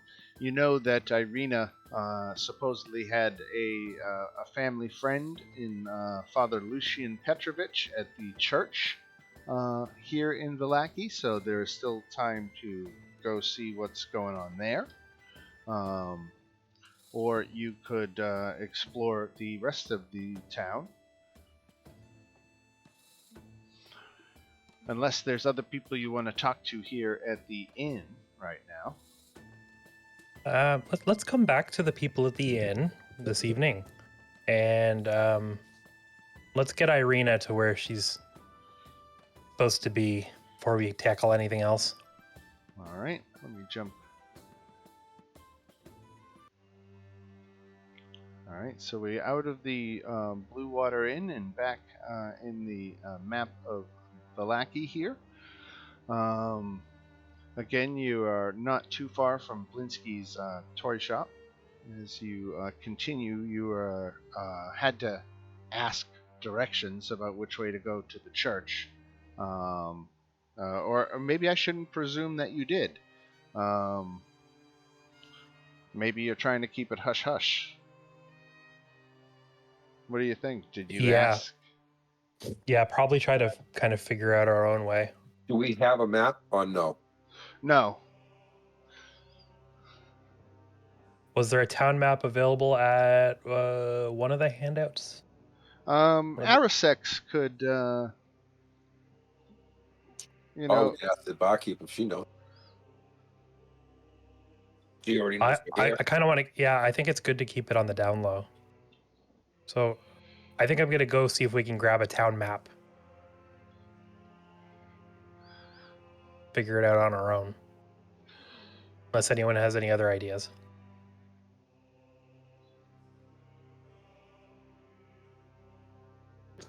Is there a picture of the town in the tavern?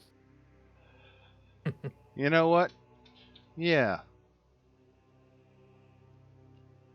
Yeah. Okay. Either way. Roughly equivalent to what you as players can see right now. But it doesn't I'm a wayfinder. It doesn't have things marked, though. If that helps. Well, I see a cemetery, so I would assume that would be the church. Oh, there's a good deduction. If it's a cemetery. And not a graveyard. Well, it looks like the one from the last town. Yeah, let's assume that to be the case and head that way.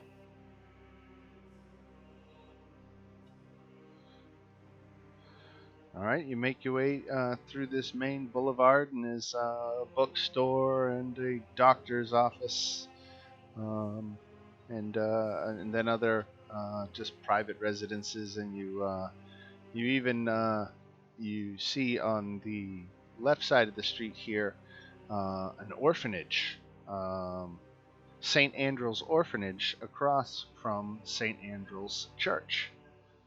For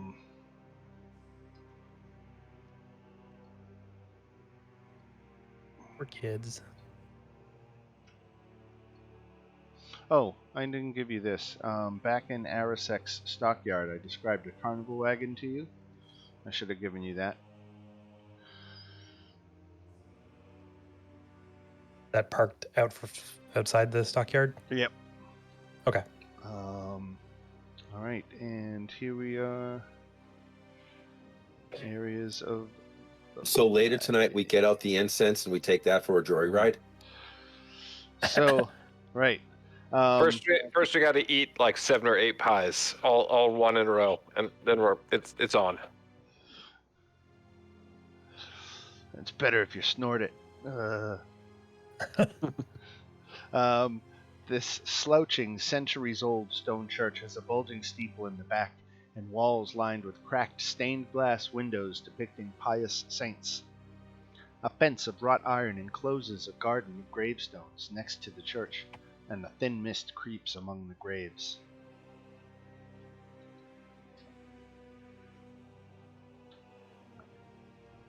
Creepy. The church moving on is in. dedicated to the Morning Lord and named after Saint Andrew. And Father Lucian Petrovich oversees the church.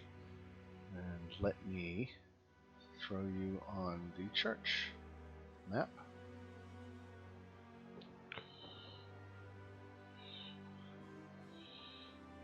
Okay. Bardor, Kildren, Darian, Marius, Murmur, Roxanne, Safina, Irina, and Spaz.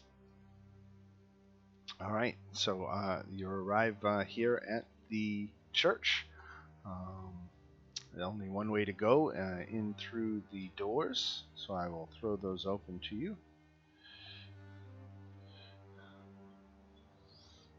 Oh, considering it's a church. All right.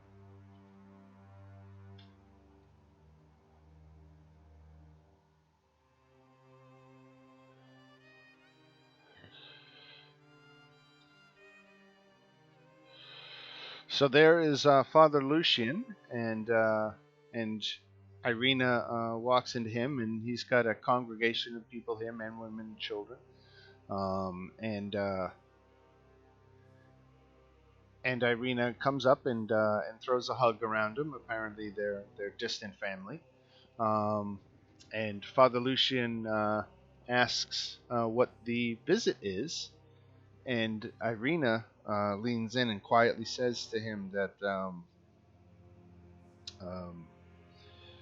that she was being stalked, and that she's, no one knows in Barovia village knows where she was going, and she's hoping to stay for a few weeks until things feel safe for her to travel again.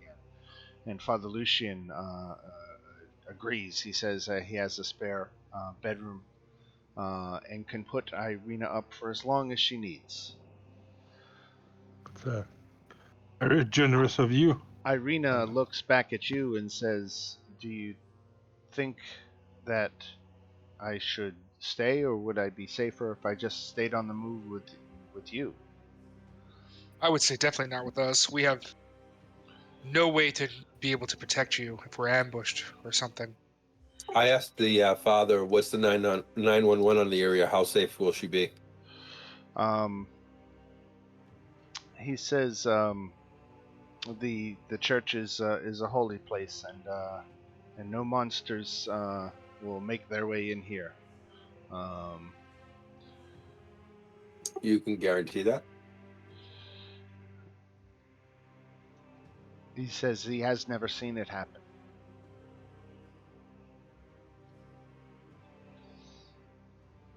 If no monsters will come in here, you're safer.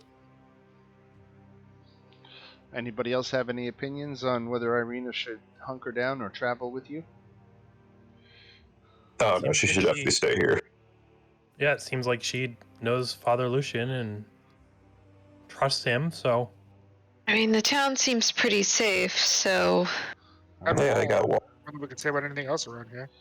So Father Lucian shows her into one of the bedrooms that he has here, and he says he'll,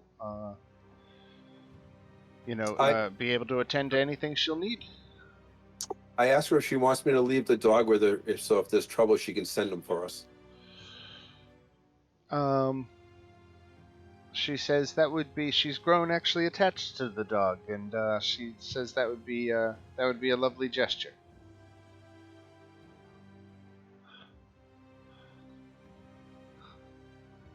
I want to sort of whisper to Darian.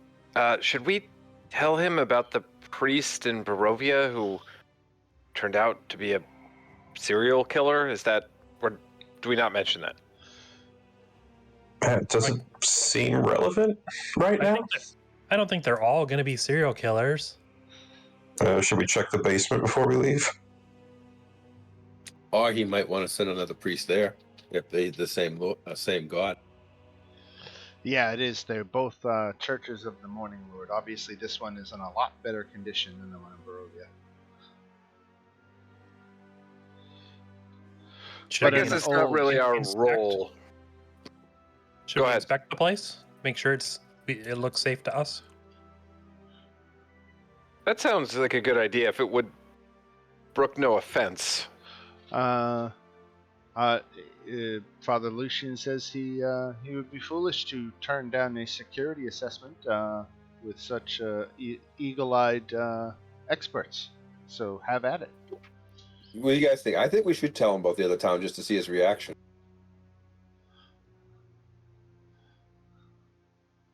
I don't know if we should disturb him in that way. I think he'd be really bothered by it.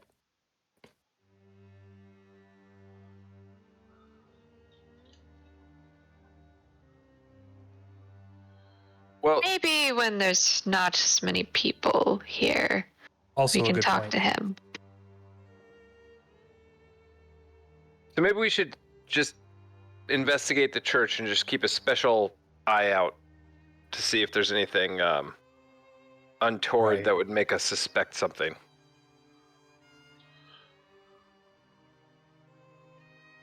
So is this a hatch to the basement like in the other church? It is. And I Can can we save take- you. I can save me a little unnecessary moving. And what I'll do here is I'll give you a screenshot here in the Discord chat of what you're looking at for the basement, because it's got a bunch of crates down there. But that's it. All right, sounds a good. thorough sweep of the basement. There's no secret vampires hiding down there or anything weird like that. And you even took a look inside some of the crates, and they're just different things for different, apparently holy days, celebrations. And Spares. what about these other rooms up here? So in the inside the building, they're just Father Lucian.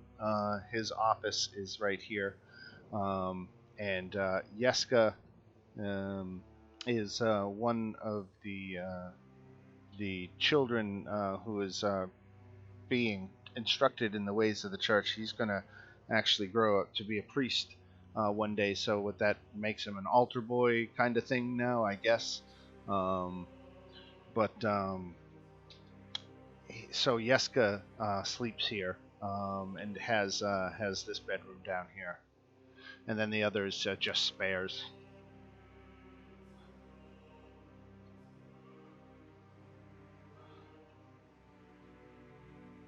So Well, what do you guys want to do? Do you want to talk to him or you want to get out? It checks out safe to me. Yeah, I think we can.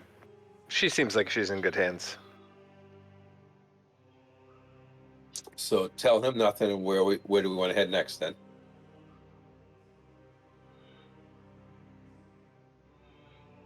Was there anything else in Vallaki we needed to do? I can't remember.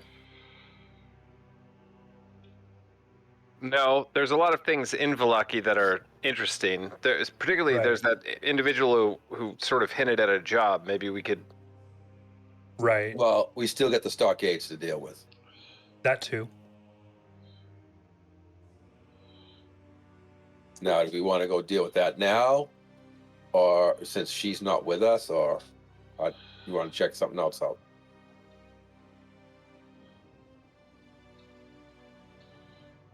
Well, I was thinking we could try to get them out of there overnight or something.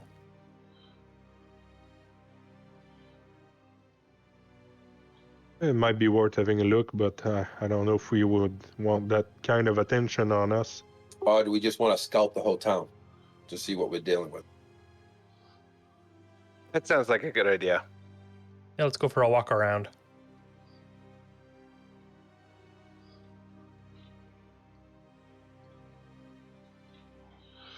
All right, so you got the church and the orphanage right here. The Blue Water Inn, the Burgomaster's Mansion, which is not a place you visited, but that is right here. Of course, the town square over here. Do you guys And- want to make like a circle pattern and just travel all the roads and see what we're dealing with, or do you don't want to go that deep? Yeah, let's just have a walk around and see what's what. And where was the Burgomaster's mansion again? Sorry. Right here. Okay. Okay.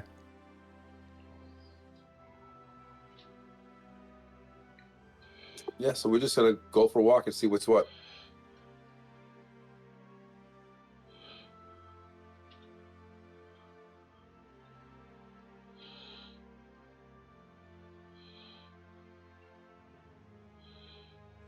So mechanically, more or less, just if there's any buildings that are, important or whatever, if you could Okay. describe them to us. You got it. Yeah, kind of hit all the main ones, and you can actually there's a little cheat code, if you will. That's not quite the right word, but look at all the buildings. It's the orange ones that are Right. stand out. So if you ever looking for the landmark, you just look for the orange ones. Right. Okay. You guys, there's a small orange one just before the Burgomaster. You want to check that one out? That's the toy shop. Oh, okay. And what's the small one that's sort of up across from the end, the upper right one? That's the Apothecary? No, the Apothecary is one of the exceptions. It is not orange. It is right here. It's not far off of the mall, if you will, all the other businesses that are clustered together down in here. But this one is unknown. You haven't been there yet. Okay. Well, Let's mosey on by it, guys. uh-huh. Why not? Sounds good. Okay, this house seems disgusted with itself. A slouching roof hangs heavy over furrowed gables, and moss-covered walls sag and bulge under the weight of the vegetation. As you study the house's sullen countenance, you hear the edifice actually groan. Only then do you realize the extent to which the house hates what it has become. There's a sign that declares this as a Voctor house, which in the native tongue would translate to the House of Voctor. And you're surmising that they must be some kind of noble family. Obviously, one that's seen better days, but nonetheless, a noble.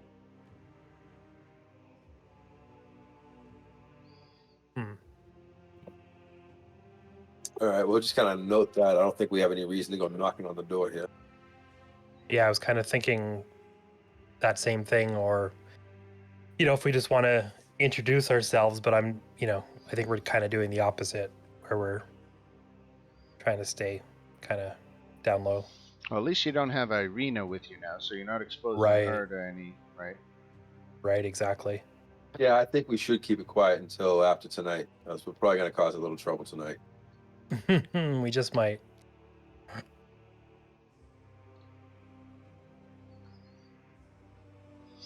Okay. All Head back to the tavern then? Yeah, how far is it from nightfall? Ooh, let's see. Last check, it was only 1 p.m. I mean, I'll put it at like 3 p.m. right now. So if we go back, eat an early dinner, wait for a while for darkness to fall, we can then go investigate the possibility of releasing people from stockades. Yeah. We can formulate that plan. Have some dinner, play some cards, formulate a plan.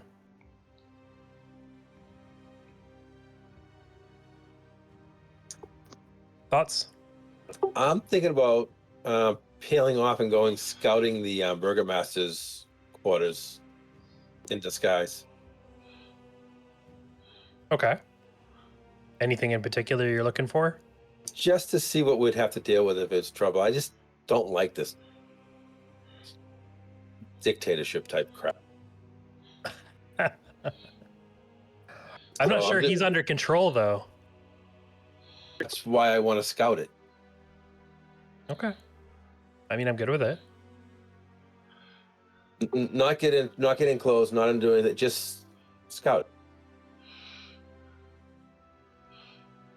Okay. Yeah, so I think the rest of us will head to the tavern and just kind of have a good time, and he can get out the burgomaster. All right, I'm gonna drop. And then maybe while we're at the tavern having a good time playing cards, totally into cards, if we can just keep our eye out for any other interesting patrons at the inn. For sure. I know there's a few people we haven't chatted with, so. Yep. Absolutely.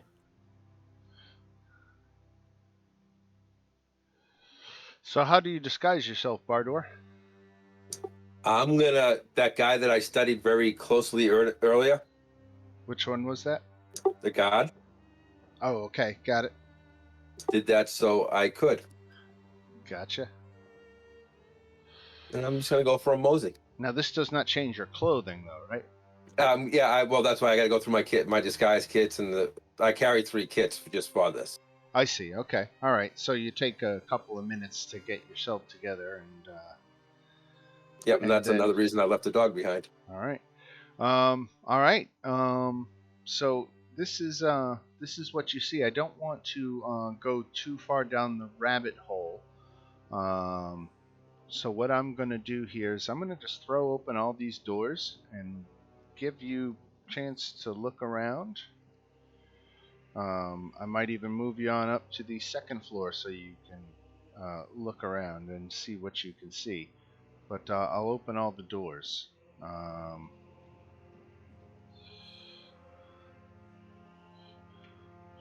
And you can have a run of it. And while you guys do that, or while you do that, I should say, I'll pop back over here to everybody else. And so the rest of you are hang out at the inn?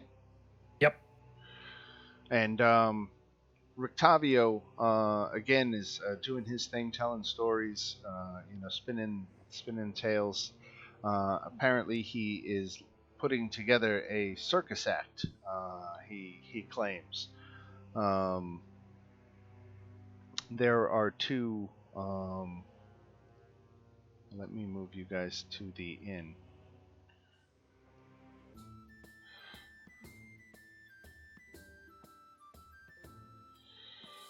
We'll just take Bardor out of the picture for the moment.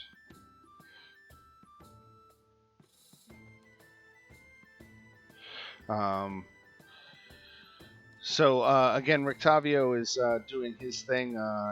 That he's trying to get a carnival started. Always looking for talent. He's being sociable and kind of he likes being the center of attention. You can tell. and well, Irina's not here. Let me get rid of her. These two here are two brothers, Nikolai and Karl Voctor. So you know that they belong to that noble family that you have seen. Now, Nikolai and Karl are fun-loving and certainly love their wine. And you know, seeing that you're an adventurers, they're a little bit buzzed, and they start fawning over you, going, "You're adventurers, right? Like, what are some of the things you fought?"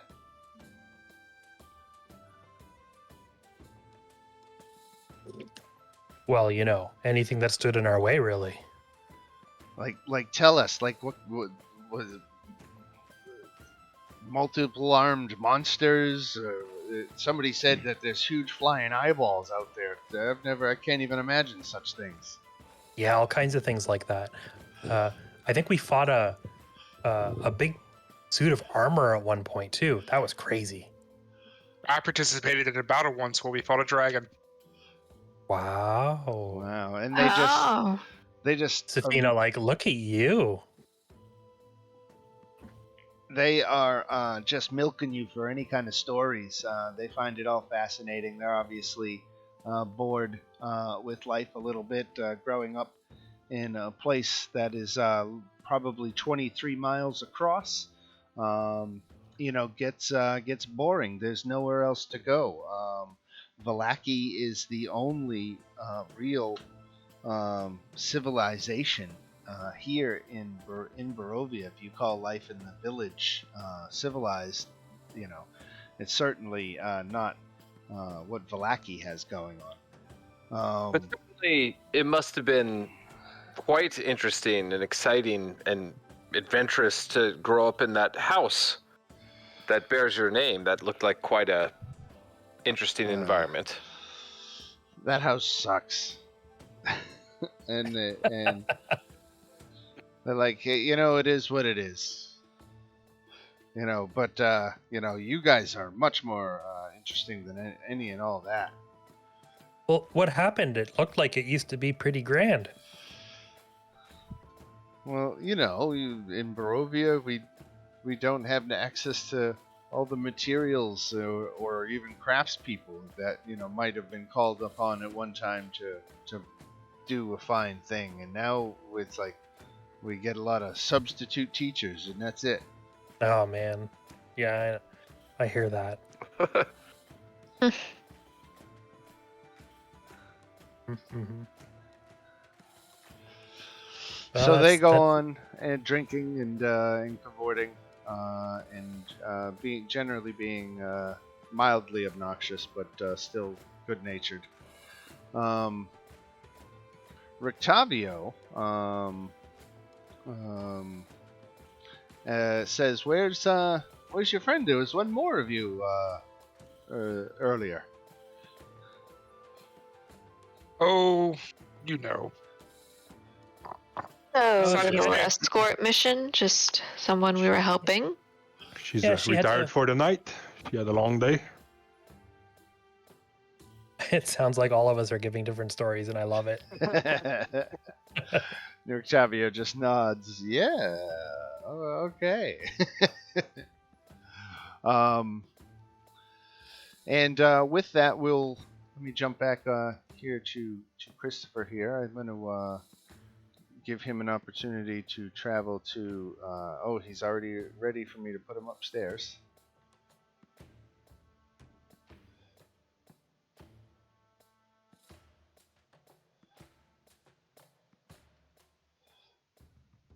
Let me open all the doors for you.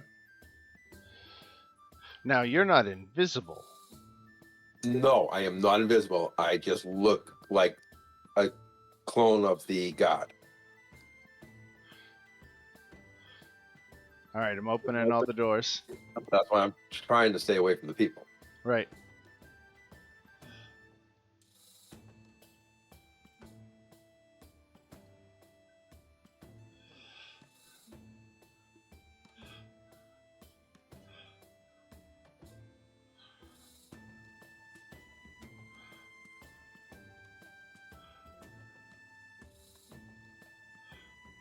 All right, very good.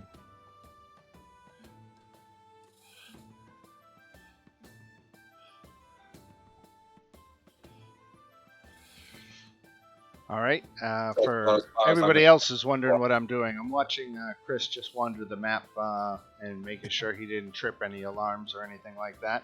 But with that, I say that Bardor was able to do a successful reconnaissance. So I'll go ahead and shoot you back onto the page with everybody else back at the end. Unless there was something you wanted to do. Nope, that covers what I wanted to see. All right, excellent.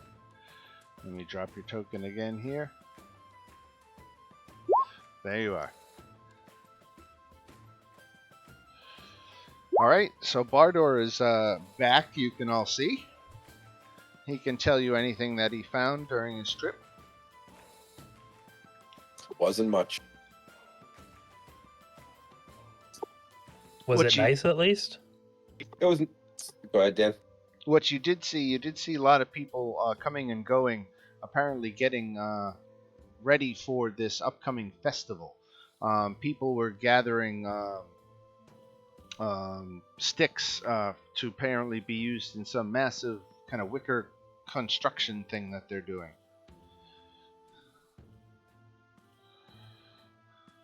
Is that tonight? No. No, okay. Right. I did a terrible job. I want to look...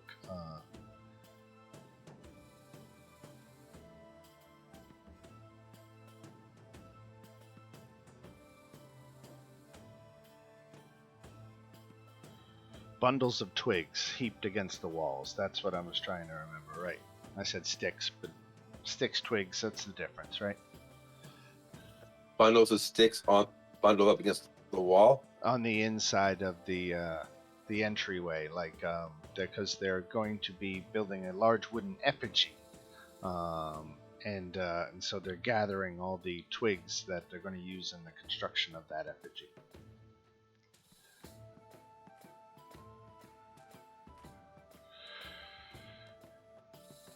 Okay. Sounds odd. You know, it's like a Burning Man thing, but just on a smaller scale. Oh, okay. There you go. Right. At one point, Danica actually leans across the bar to Keldrin there, and says, "You wouldn't happen to be making any plans to travel west, would you?" Not at the moment, although we could be induced to do so. We are travelers and are keen to go to all corners of the land. She said there's been an issue with the wine delivery, and she says there's a vineyard in the western part of the valley, and indicates on your map where it is, and says she has kin out there, and she's starting to get worried. And if you could go there and find out what's going on, she would be grateful, and certainly would give you free room and board for life. Well, that's a very attractive offer, and I come from a family of wine merchants myself, so I'm sympathetic to this plight.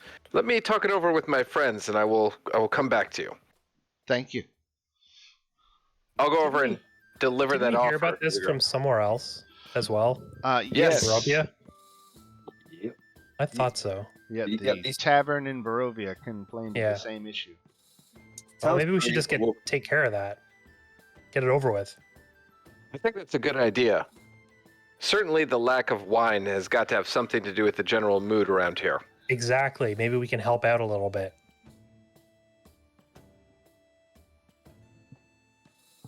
Do our part. Right. Yeah, right. That's what it is. And it wasn't something we were talking about last week also. about how everyone wants to get the wine fixed. There's no alternative motives here. Nah. It's for the people. For the I wanted to people. go for the wine before bringing the girl here. I appreciate your honesty. Well, do you guys still want to come up with a plan for tonight, or you want to go Well, check tonight- out this wine issue? No. Tonight first, because you don't want to travel out of town during the night anyways. Yeah, good point. Good point. It's like 3 in the afternoon now. Yeah, probably a bad time to leave. Right. So we want to go scout out that little around those people a little more to see if we can see what more's going on, or you think we've seen everything we can see? Which people? Ones in the stockades. Are we able to talk to them? Like, are they allowed to reply? I don't know. Should we I don't go think find we that out? tried. You can go find out, right? I mean, we could always see if we can find out what they did wrong.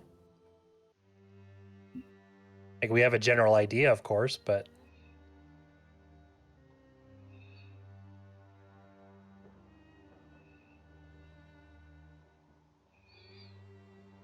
So yeah, find out how long they have to stay there. Or- so yeah, I mean, if they're going to be let out tomorrow, maybe it's not even worth. You Right. know?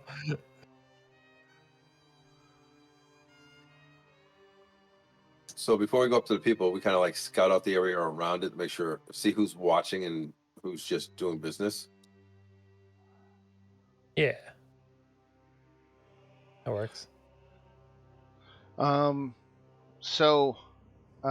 Okay, so there aren't any guards here in the town square right at the moment, and there are people milling about, but you can get closer to these donkey-headed criminals, if you will, and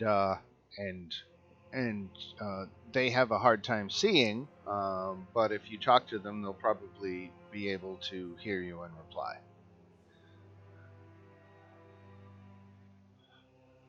All right. Walk over and say, what you guys do? A malicious unhappiness, spreading negative opinions about the upcoming festival. And what were those opinions? That it was stupid and a waste of time and energy. I don't necessarily disagree. I mean, never mind. Shouldn't say that too loud, I guess. Yeah. Murmur, just so you know, I think malicious unhappiness is the medical diagnosis for lack of wine. Hey, this is why Alright. people rely on the pies. It's dumb shit like this. I don't know. And Maybe how they lo- just like the pies, though. You know? And how long are you to be in the stockade? They don't tell you, but generally it's sunrise to sunset. They don't make us stand all night out here. All right. And I'm just going to mosey on away. Hmm. If it's sun up to sunset, I don't know if it's worth causing trouble yet. That's a very good point. Make Well, sure maybe we we know should what's really Wait going and on see and before. ensure that they're released, and then we'll head on our way in the morning. Sounds like a plan. Yeah, plus if we build some goodwill, we could always leverage that. This is true. And sure enough, you don't have to wait too long. If you want to just mill about the square for the next 2 hours or so. It is an hour until dark, and there is a guard that comes by and takes off the heads and unlocks them, and they then walk slowly. They are fatigued and weary from their experience, but they quickly go get up to speed and get back to their homes. I was gonna ask if we could buy them a drink. Hey, what for? Oh, just we felt kind of bad seeing you there. So you want to buy me a drink? Sure. Let's go. What's your angle? Angle? Why do we have to have an angle? You sound like I you just- got one. I just felt bad for you. Plus, we want to know what you know. Dude, no angle. So a man among them takes the young girl and leaves, but the woman among them stays behind and says, "One drink, and then you tell me what you want." Sounds great. And I kind of lead her towards the inn. All right. So we get back to the. I'm not going to bother changing maps every time you go to the inn, unless we have to. But so back to the inn. It is still busy, and she sits down at one of the tables with you and says that she'll have a wine. Absolutely. On me. All right, so you buy 2 wines. And I'm not even gonna make a whole lot of conversation necessarily. Just, Do I you felt want to bad for her. buy the normal wine, the purple grape mash, or the good one? That's 3 times as expensive. Whichever she'd like. She says, "Give me the good stuff." Done. If you're buying, all right. Done.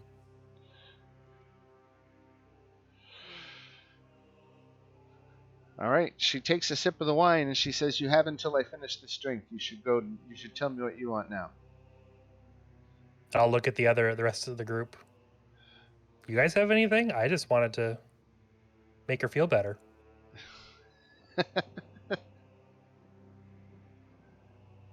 No, I was just waiting to see if you actually had an angle or not. I can't tell sometimes when you're talking if you're being serious or if you're joking. She makes kind of a pouty face, like, come on. I think it's just more so me. Things are weird. I have a question. Yes. How, and I'll, sort of like lower my voice. What number of townsfolk do you think in their heart of hearts agree with you that these festivals are a waste of time? She would say most will tell you that. Others think, it's harmless and, morale lifting, so, what's the harm? They don't think they're great, but, they tolerate it. Other people just consider it as entertainment, something to do. But I think most would think they're stupid and excessive. I'm kind of stupid. Is that it? Yep, that's really it. Hey, I'll just let her I asked her finish her about the drink. nobles up to the north. Voctors? Yes. She says, well, the only thing you have to know about the Voctors is that Lady Fiona, if she had her way, would be running things in this town. And I hear, by the rules of succession, if anything happens to the burgomaster's offspring, then it could fall to Lady Fiona if she manages to outlive him. So she's been kind of quietly scheming, power grabbing everything she can get for years, and she opposes the burgomaster, and would see him replaced if but she doesn't have the resources to hire the muscle to make it happen. Question is she the better choice?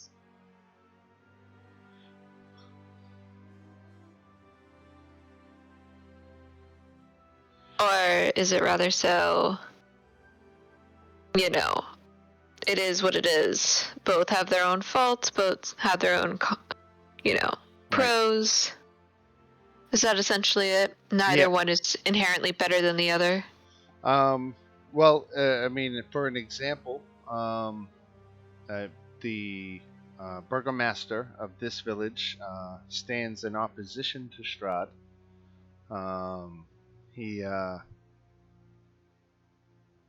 He thinks, and again, he really genuinely believes, it would seem, that if he can make everybody in the village or town, I should say, happy, that somehow they'll magically be transported out of this horrible place, and they would have beaten, and the whole idea is to stay happy when it's challenging to do so. And of course, he's taking it to a ridiculous level, but he believes, in a warped sense of reality, that he's doing the good thing.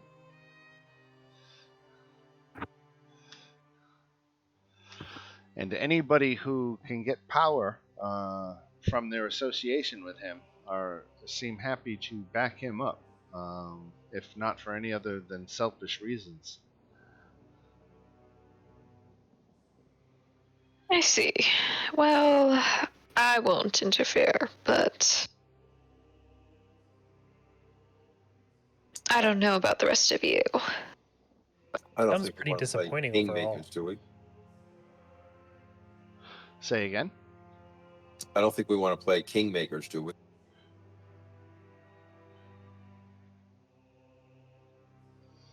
Yeah, these are forces that are moving even without your influence. So even by abstaining from taking any action, you might be interested to see what happens as events unfold. True. Yeah. All right, so the sun is down. You are at the tavern, and the woman is finished with her drink, and she says, "If that will be all, thank you for the drink, but I'm going to get back to my my house." Okay, good luck. Thank you, she says awkwardly, and then she leaves. And I'm gonna go tell the barkeep, whose name I've forgotten, Dari something. Danica, I think it is. Danica, that we, madam, we are quite interested in helping with your wine problem. So, if you could give us whatever details you possess, however meager they may be, we'll be off first thing tomorrow to solve this little issue of yours. Well, she explains that the winery is operated by her husband's family. Her husband is named Erwin.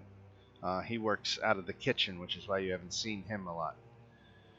But she says that Erwin had a falling out with his father about 10 years ago, and so they haven't been to the winery since then.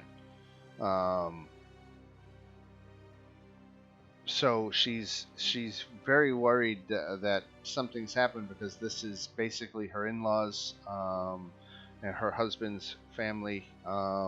If something nefarious has happened to cause the wine deliveries to stop, she can only imagine, and she's desperate for information, and says, if if you're headed that way, please just stop by the winery and make sure that everything is okay. Yeah, happy to check it out for you, and maybe enjoy some of the family wine while we're there. How far away is this place? Let me see here. The travel times. So you're roughly going Valaki to Kresk. It's 5.5 hours. Like 6 hours. If you left at first light tomorrow, you would be there by noon. That works. I think we should do that. Yep. All right, so another long rest. Yep, Yes. sounds good to me. Kind of waking again. I only have to sleep 4 hours, so when I wake up early in the morning, I'm gonna send Ahime, which is the owl, to just go check out the church. Just fly by it and just give him the instructions. Go fly around that church and come back and tell me what you see. All's quiet at the church. Okay. Father Lucian is out because he has religious ceremonies that he does with the first light. So he's doing his thing. But there's nothing amiss. Okay. Great. Excellent. All right. All right, so time to set out the west gate and heading to the vineyard, right? Yep. Yes. All right. Finally, we're getting to the root cause of the evil in this land. Right. Lack of alcohol. I like that we just pass by the drug ring and we're like, eh. And then we're like, there's no wine. We must solve this problem. Right.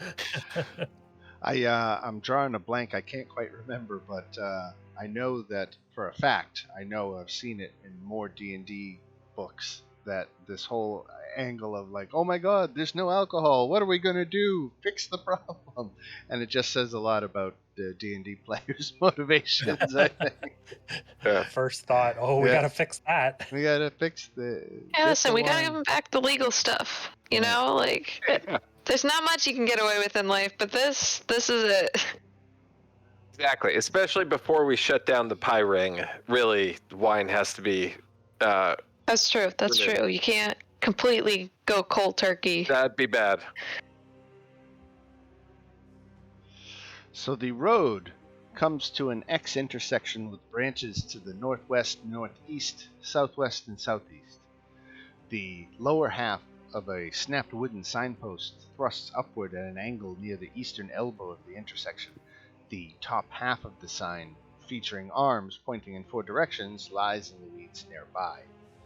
I don't know if you want to figure out how the top half of the signpost connects to the lower half.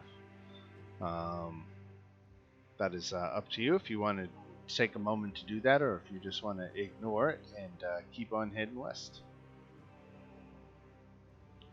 Anyone fascinated with signs?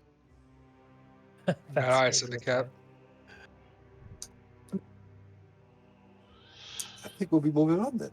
All right, the northwest branch of the crossroads climbs gently, becoming a dirt trail through the woods within half a mile.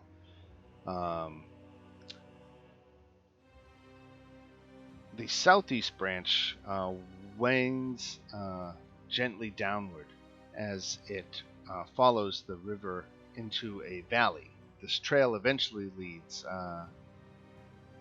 I see. So it's talking about this trail here, the dotted trail here, and that leads to the Ruins of Perez, which was another village that hundreds of years ago was consumed by the swamps down here, and it no longer became hospitable, and the town was completely abandoned. And then you've got the road here that winds through the woods, so you've got 3 directions to go in. And really, actually, if we eliminate the south path, you're either going to take this path here or this one here. Anybody want to swing to the north and see what's going on here at Lake Baratok? Or do you want to swing south and see what's going on down here with this mansion you can see in the distance?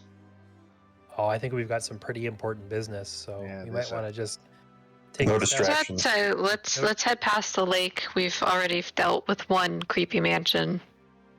You want to take the trail? I mean, I personally just whatever's faster. Yeah, I agree. If the choice was between house and lake, I'm going with lake. Yeah, if it's going to take us 6 hours to get there, let's try to get there quickly. All right, we'll go to the northern path. It only takes you an hour to traverse this, but you do come past a tower that you can see in the distance. I think I have a handout. I hope I have a handout. I think I do. Player handouts. The Wizard's Tower. Oh god, I don't.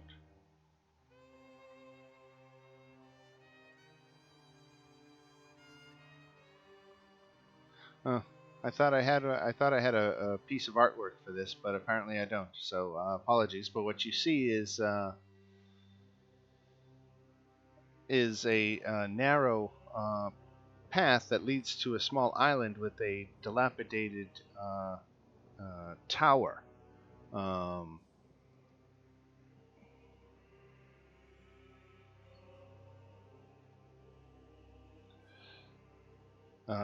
You can't tell much detail from this distance. You would have to divert off of the main path to go investigate it more thoroughly, but it sounds like you guys want to make a beeline for the vineyard, correct? Yeah, let's try to get there as quickly as we can. Okay. Let me do a couple of random encounter checks here. Oh, we did trip one. Let's see what we hit. This is a daytime encounter. Ooh. We found a trinket. This is ultimately useless, but let's see. Number 64.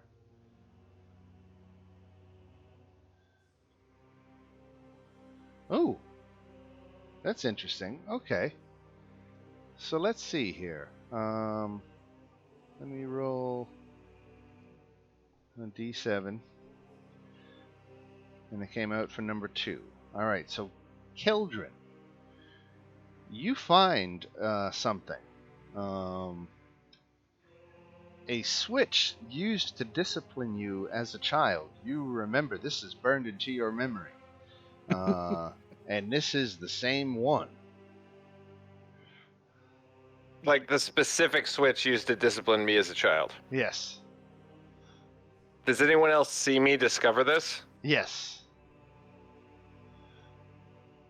I'm going to say, "Ha! Look at this switch used for discipline of some naughty child. What a weird, strange thing to find on this road." I knew I had it. I found it. That's the image I was looking for. All right. But yeah, you guys went past that, and so you came across that, and that was your random encounter. Yeah, I'm not going to mention. So this is now 2 things that has happened where Keldrin, I guess, feels he's kind of losing his mind. This, and then seeing himself hanging from the noose. So he'll just keep this to himself. Right, yeah, it was Keldrin who saw that too, right? Yeah, just keep eating the pie. I'm gonna throw it as hard as I can, as deep into the forest as possible. What, the pie? No, well, The switch. also that, but Oh, I don't have okay. a pie. But the switch. The switch. Got it. Are you okay? Yes. No, I hate. I have a thing about discipline. I feel it's unnecessary. Were you naughty? I was not. I was very well behaved. So after a half a mile, the road becomes a muddy trail that meanders through the woods, descending gradually until the trees part, revealing a mist-shrouded meadow. The trail splits. One branch heads west into the valley, and the other leads south into the dark woods. A wooden signpost at the intersection points west and reads, Vineyard. Found it. A light drizzle begins to fall. Unpainted fences blindly follow the trail, which skirts north of a sprawling vineyard before bending south toward a stately building. The fog takes on ghostly forms as it swirls between the neatly tended rows of grapevines. Here and there you see rope-handled half-barrels used for hauling grapes. North of the trail is a large stand of trees. A man wearing a dark cloak and cowl stands at the edge of the trees and beckoning.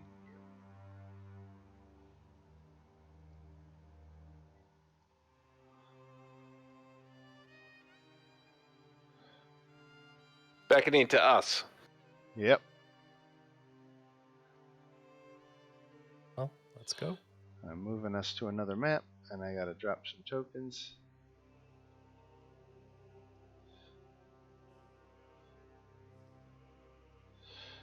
Bardor, Keldrin,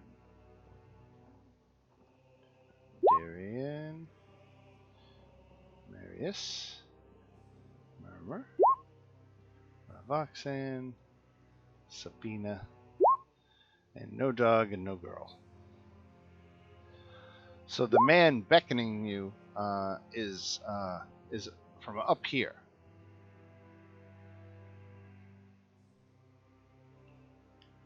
This guy up here. Correct. Okay. I'll head walking off in that direction.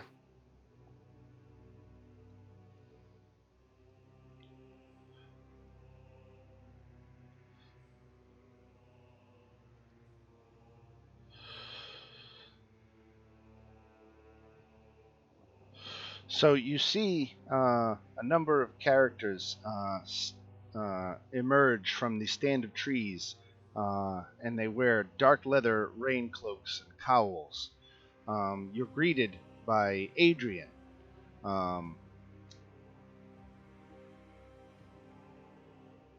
Evil druids and blights have attacked our winery and forced our family to take refuge in the woods. I don't know whether my father is alive or dead, but we desperately need someone to rescue him. Blights? Yes, he says the evil druids cause these little barbed wooden abominations, living sticks and thorns. Interesting. They overwhelmed us. bushes It was and a surprise shrubs. attack.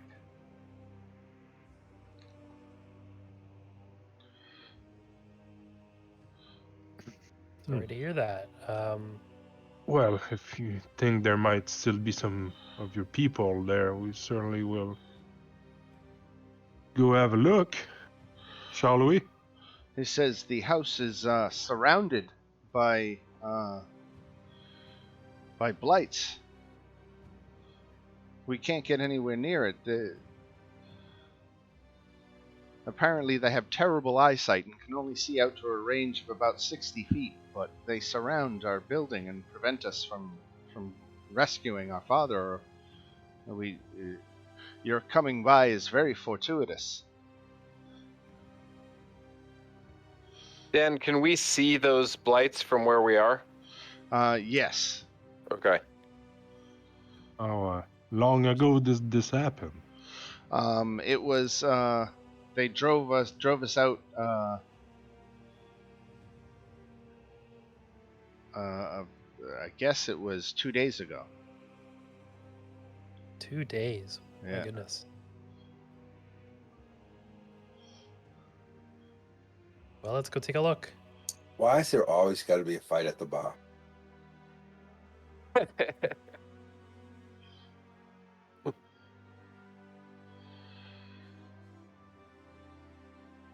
Well, let's, yeah, I'm gonna start heading down south.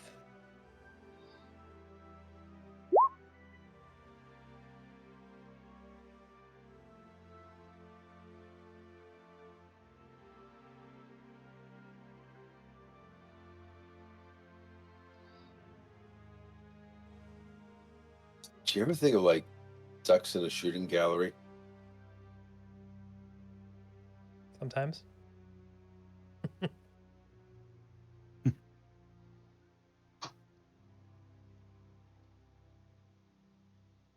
Yeah, I'm gonna conjure my little sparks.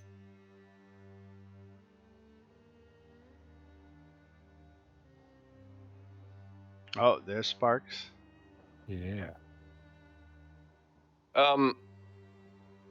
Are these like these things that look like hedges? Those are the rows of grapes. Yes. Is it safe to imagine that you could kind of hide behind one? Yes. Yeah. That you would have 3/4 cover actually, and advantage on stealth checks. Safina's next to me, so I'm gonna say I think this is just about 60 feet. What's the next move? We can see them, but what should we do? I'm gonna try to hide with that stealth check. I don't know, maybe we should just start trying to pick them off from here? Oh yeah. I was about to say, what is a blight? That undead? Is it just a monster? They look like small bushes. Small bushes. Interesting. I've never heard of a creature like that. Oh well. Who knows what goes on in this place?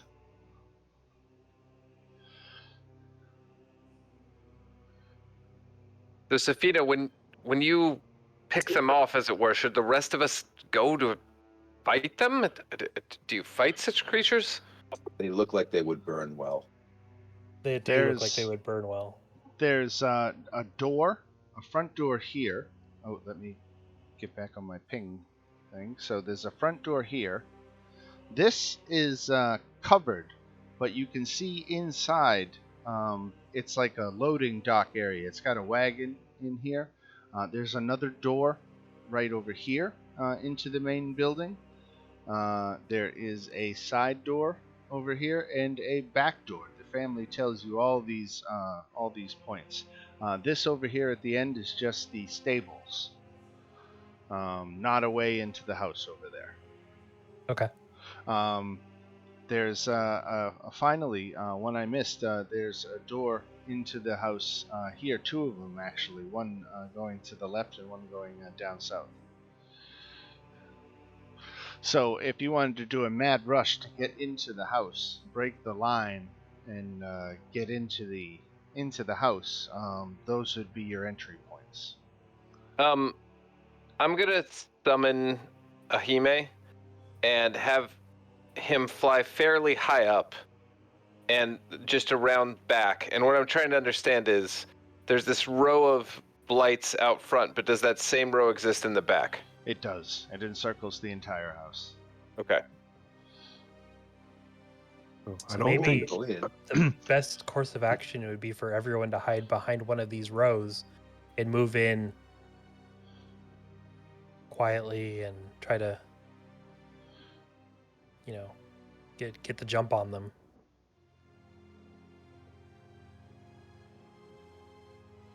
Yeah, that might be not a bad idea, but I don't think we should rush inside without knowing what might be inside. Right, Also- exactly. Also, I don't think all of us are the stealthiest people. Yeah, my stealth is not going to work too well in this situation. Stealth is one of my worst, so Well, you do have advantage. That's just a straight roll for me. yeah, it'd be a straight roll for me too. Do we want to try to run and dash it, or do we want to like almost like a battle line and go in? We could like form a line with the melee guys in front, range people behind. Yeah, I was about to say I don't have anything other than like 10 feet. We could fire at them from a distance and make them come to us. That is true. And then we'll just have our frontliners intercept them.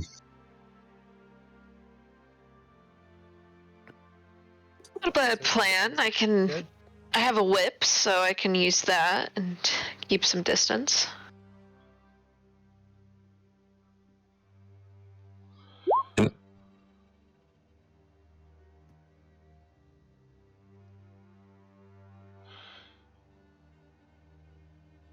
Well, what do you think? So I would say, Safina, with that stealth check, I would say that would allow you to get move up, advance a row, and still remain hidden. Okay. And continued stealth checks could advance you, one more row by one more row, so you could get But if you're seen, then the cat's out of the bag. Then Of course. Yeah. Let's see. How far are they? Well, they're in range of a short bow, so maybe I should remain hidden, keep my advantage on my attack rolls.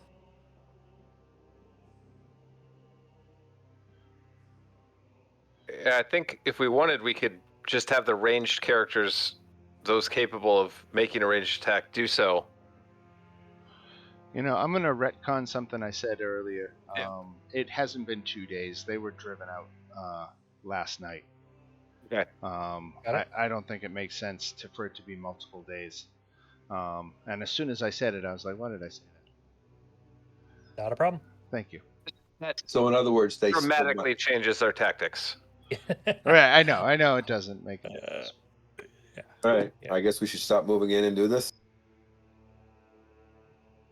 Yep, I'm in. I'm for it. Because I'm just So- gonna stop moving forward then.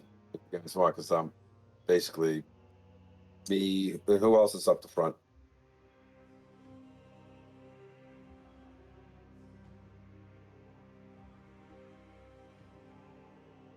Ooh.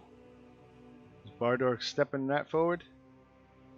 I think the idea is as he moves forward, we're going to shoot. All right. Okay. We are right at 10 o'clock, and this battle is a major battle. This could take more than an hour. So we're certainly not in a place to start it, but if you guys are ready to kick it off, then that is the cliffhanger that we can leave it on. So when we pick up next week, we didn't have a combat tonight, so so next week we're going to start with one. And it's a big one. These things are individually not all that much, but I think there's 30 of them. Awesome. So they definitely have gang tactics, and every time one of them rolls an attack, it's a 5% chance it automatically hits anyway. So that's a lot of attacks possibly coming your way. But we will see how all that unfolds next week. Anybody have any closing thoughts or story items they wanted to clarify on? Nope, this sounds like it'll be fun. Yeah. Right. The major battle at the winery. And I will point you to one of your card readings, which said, "Find the leader of the feathered ones who live among the vines. Though old, he has more fight left in him." So you are certainly among the vines right now. So you might be in an area where you can discover another part of your Taraka reading. What's the word I'm looking for? Taraka? I'm trying. Yeah. Feathered one though. That's kind of weird. Yes. Yeah. I don't know what that one exactly implies, but we will see. All right, fellas. Have yourselves a good one, fellas and lady, I should say. Have yourself a good one, and we will see you next Tuesday night. Awesome. Sounds good. All right, Have a we'll good see you one. then. See ya. All right. See you guys. I'm going. Good one.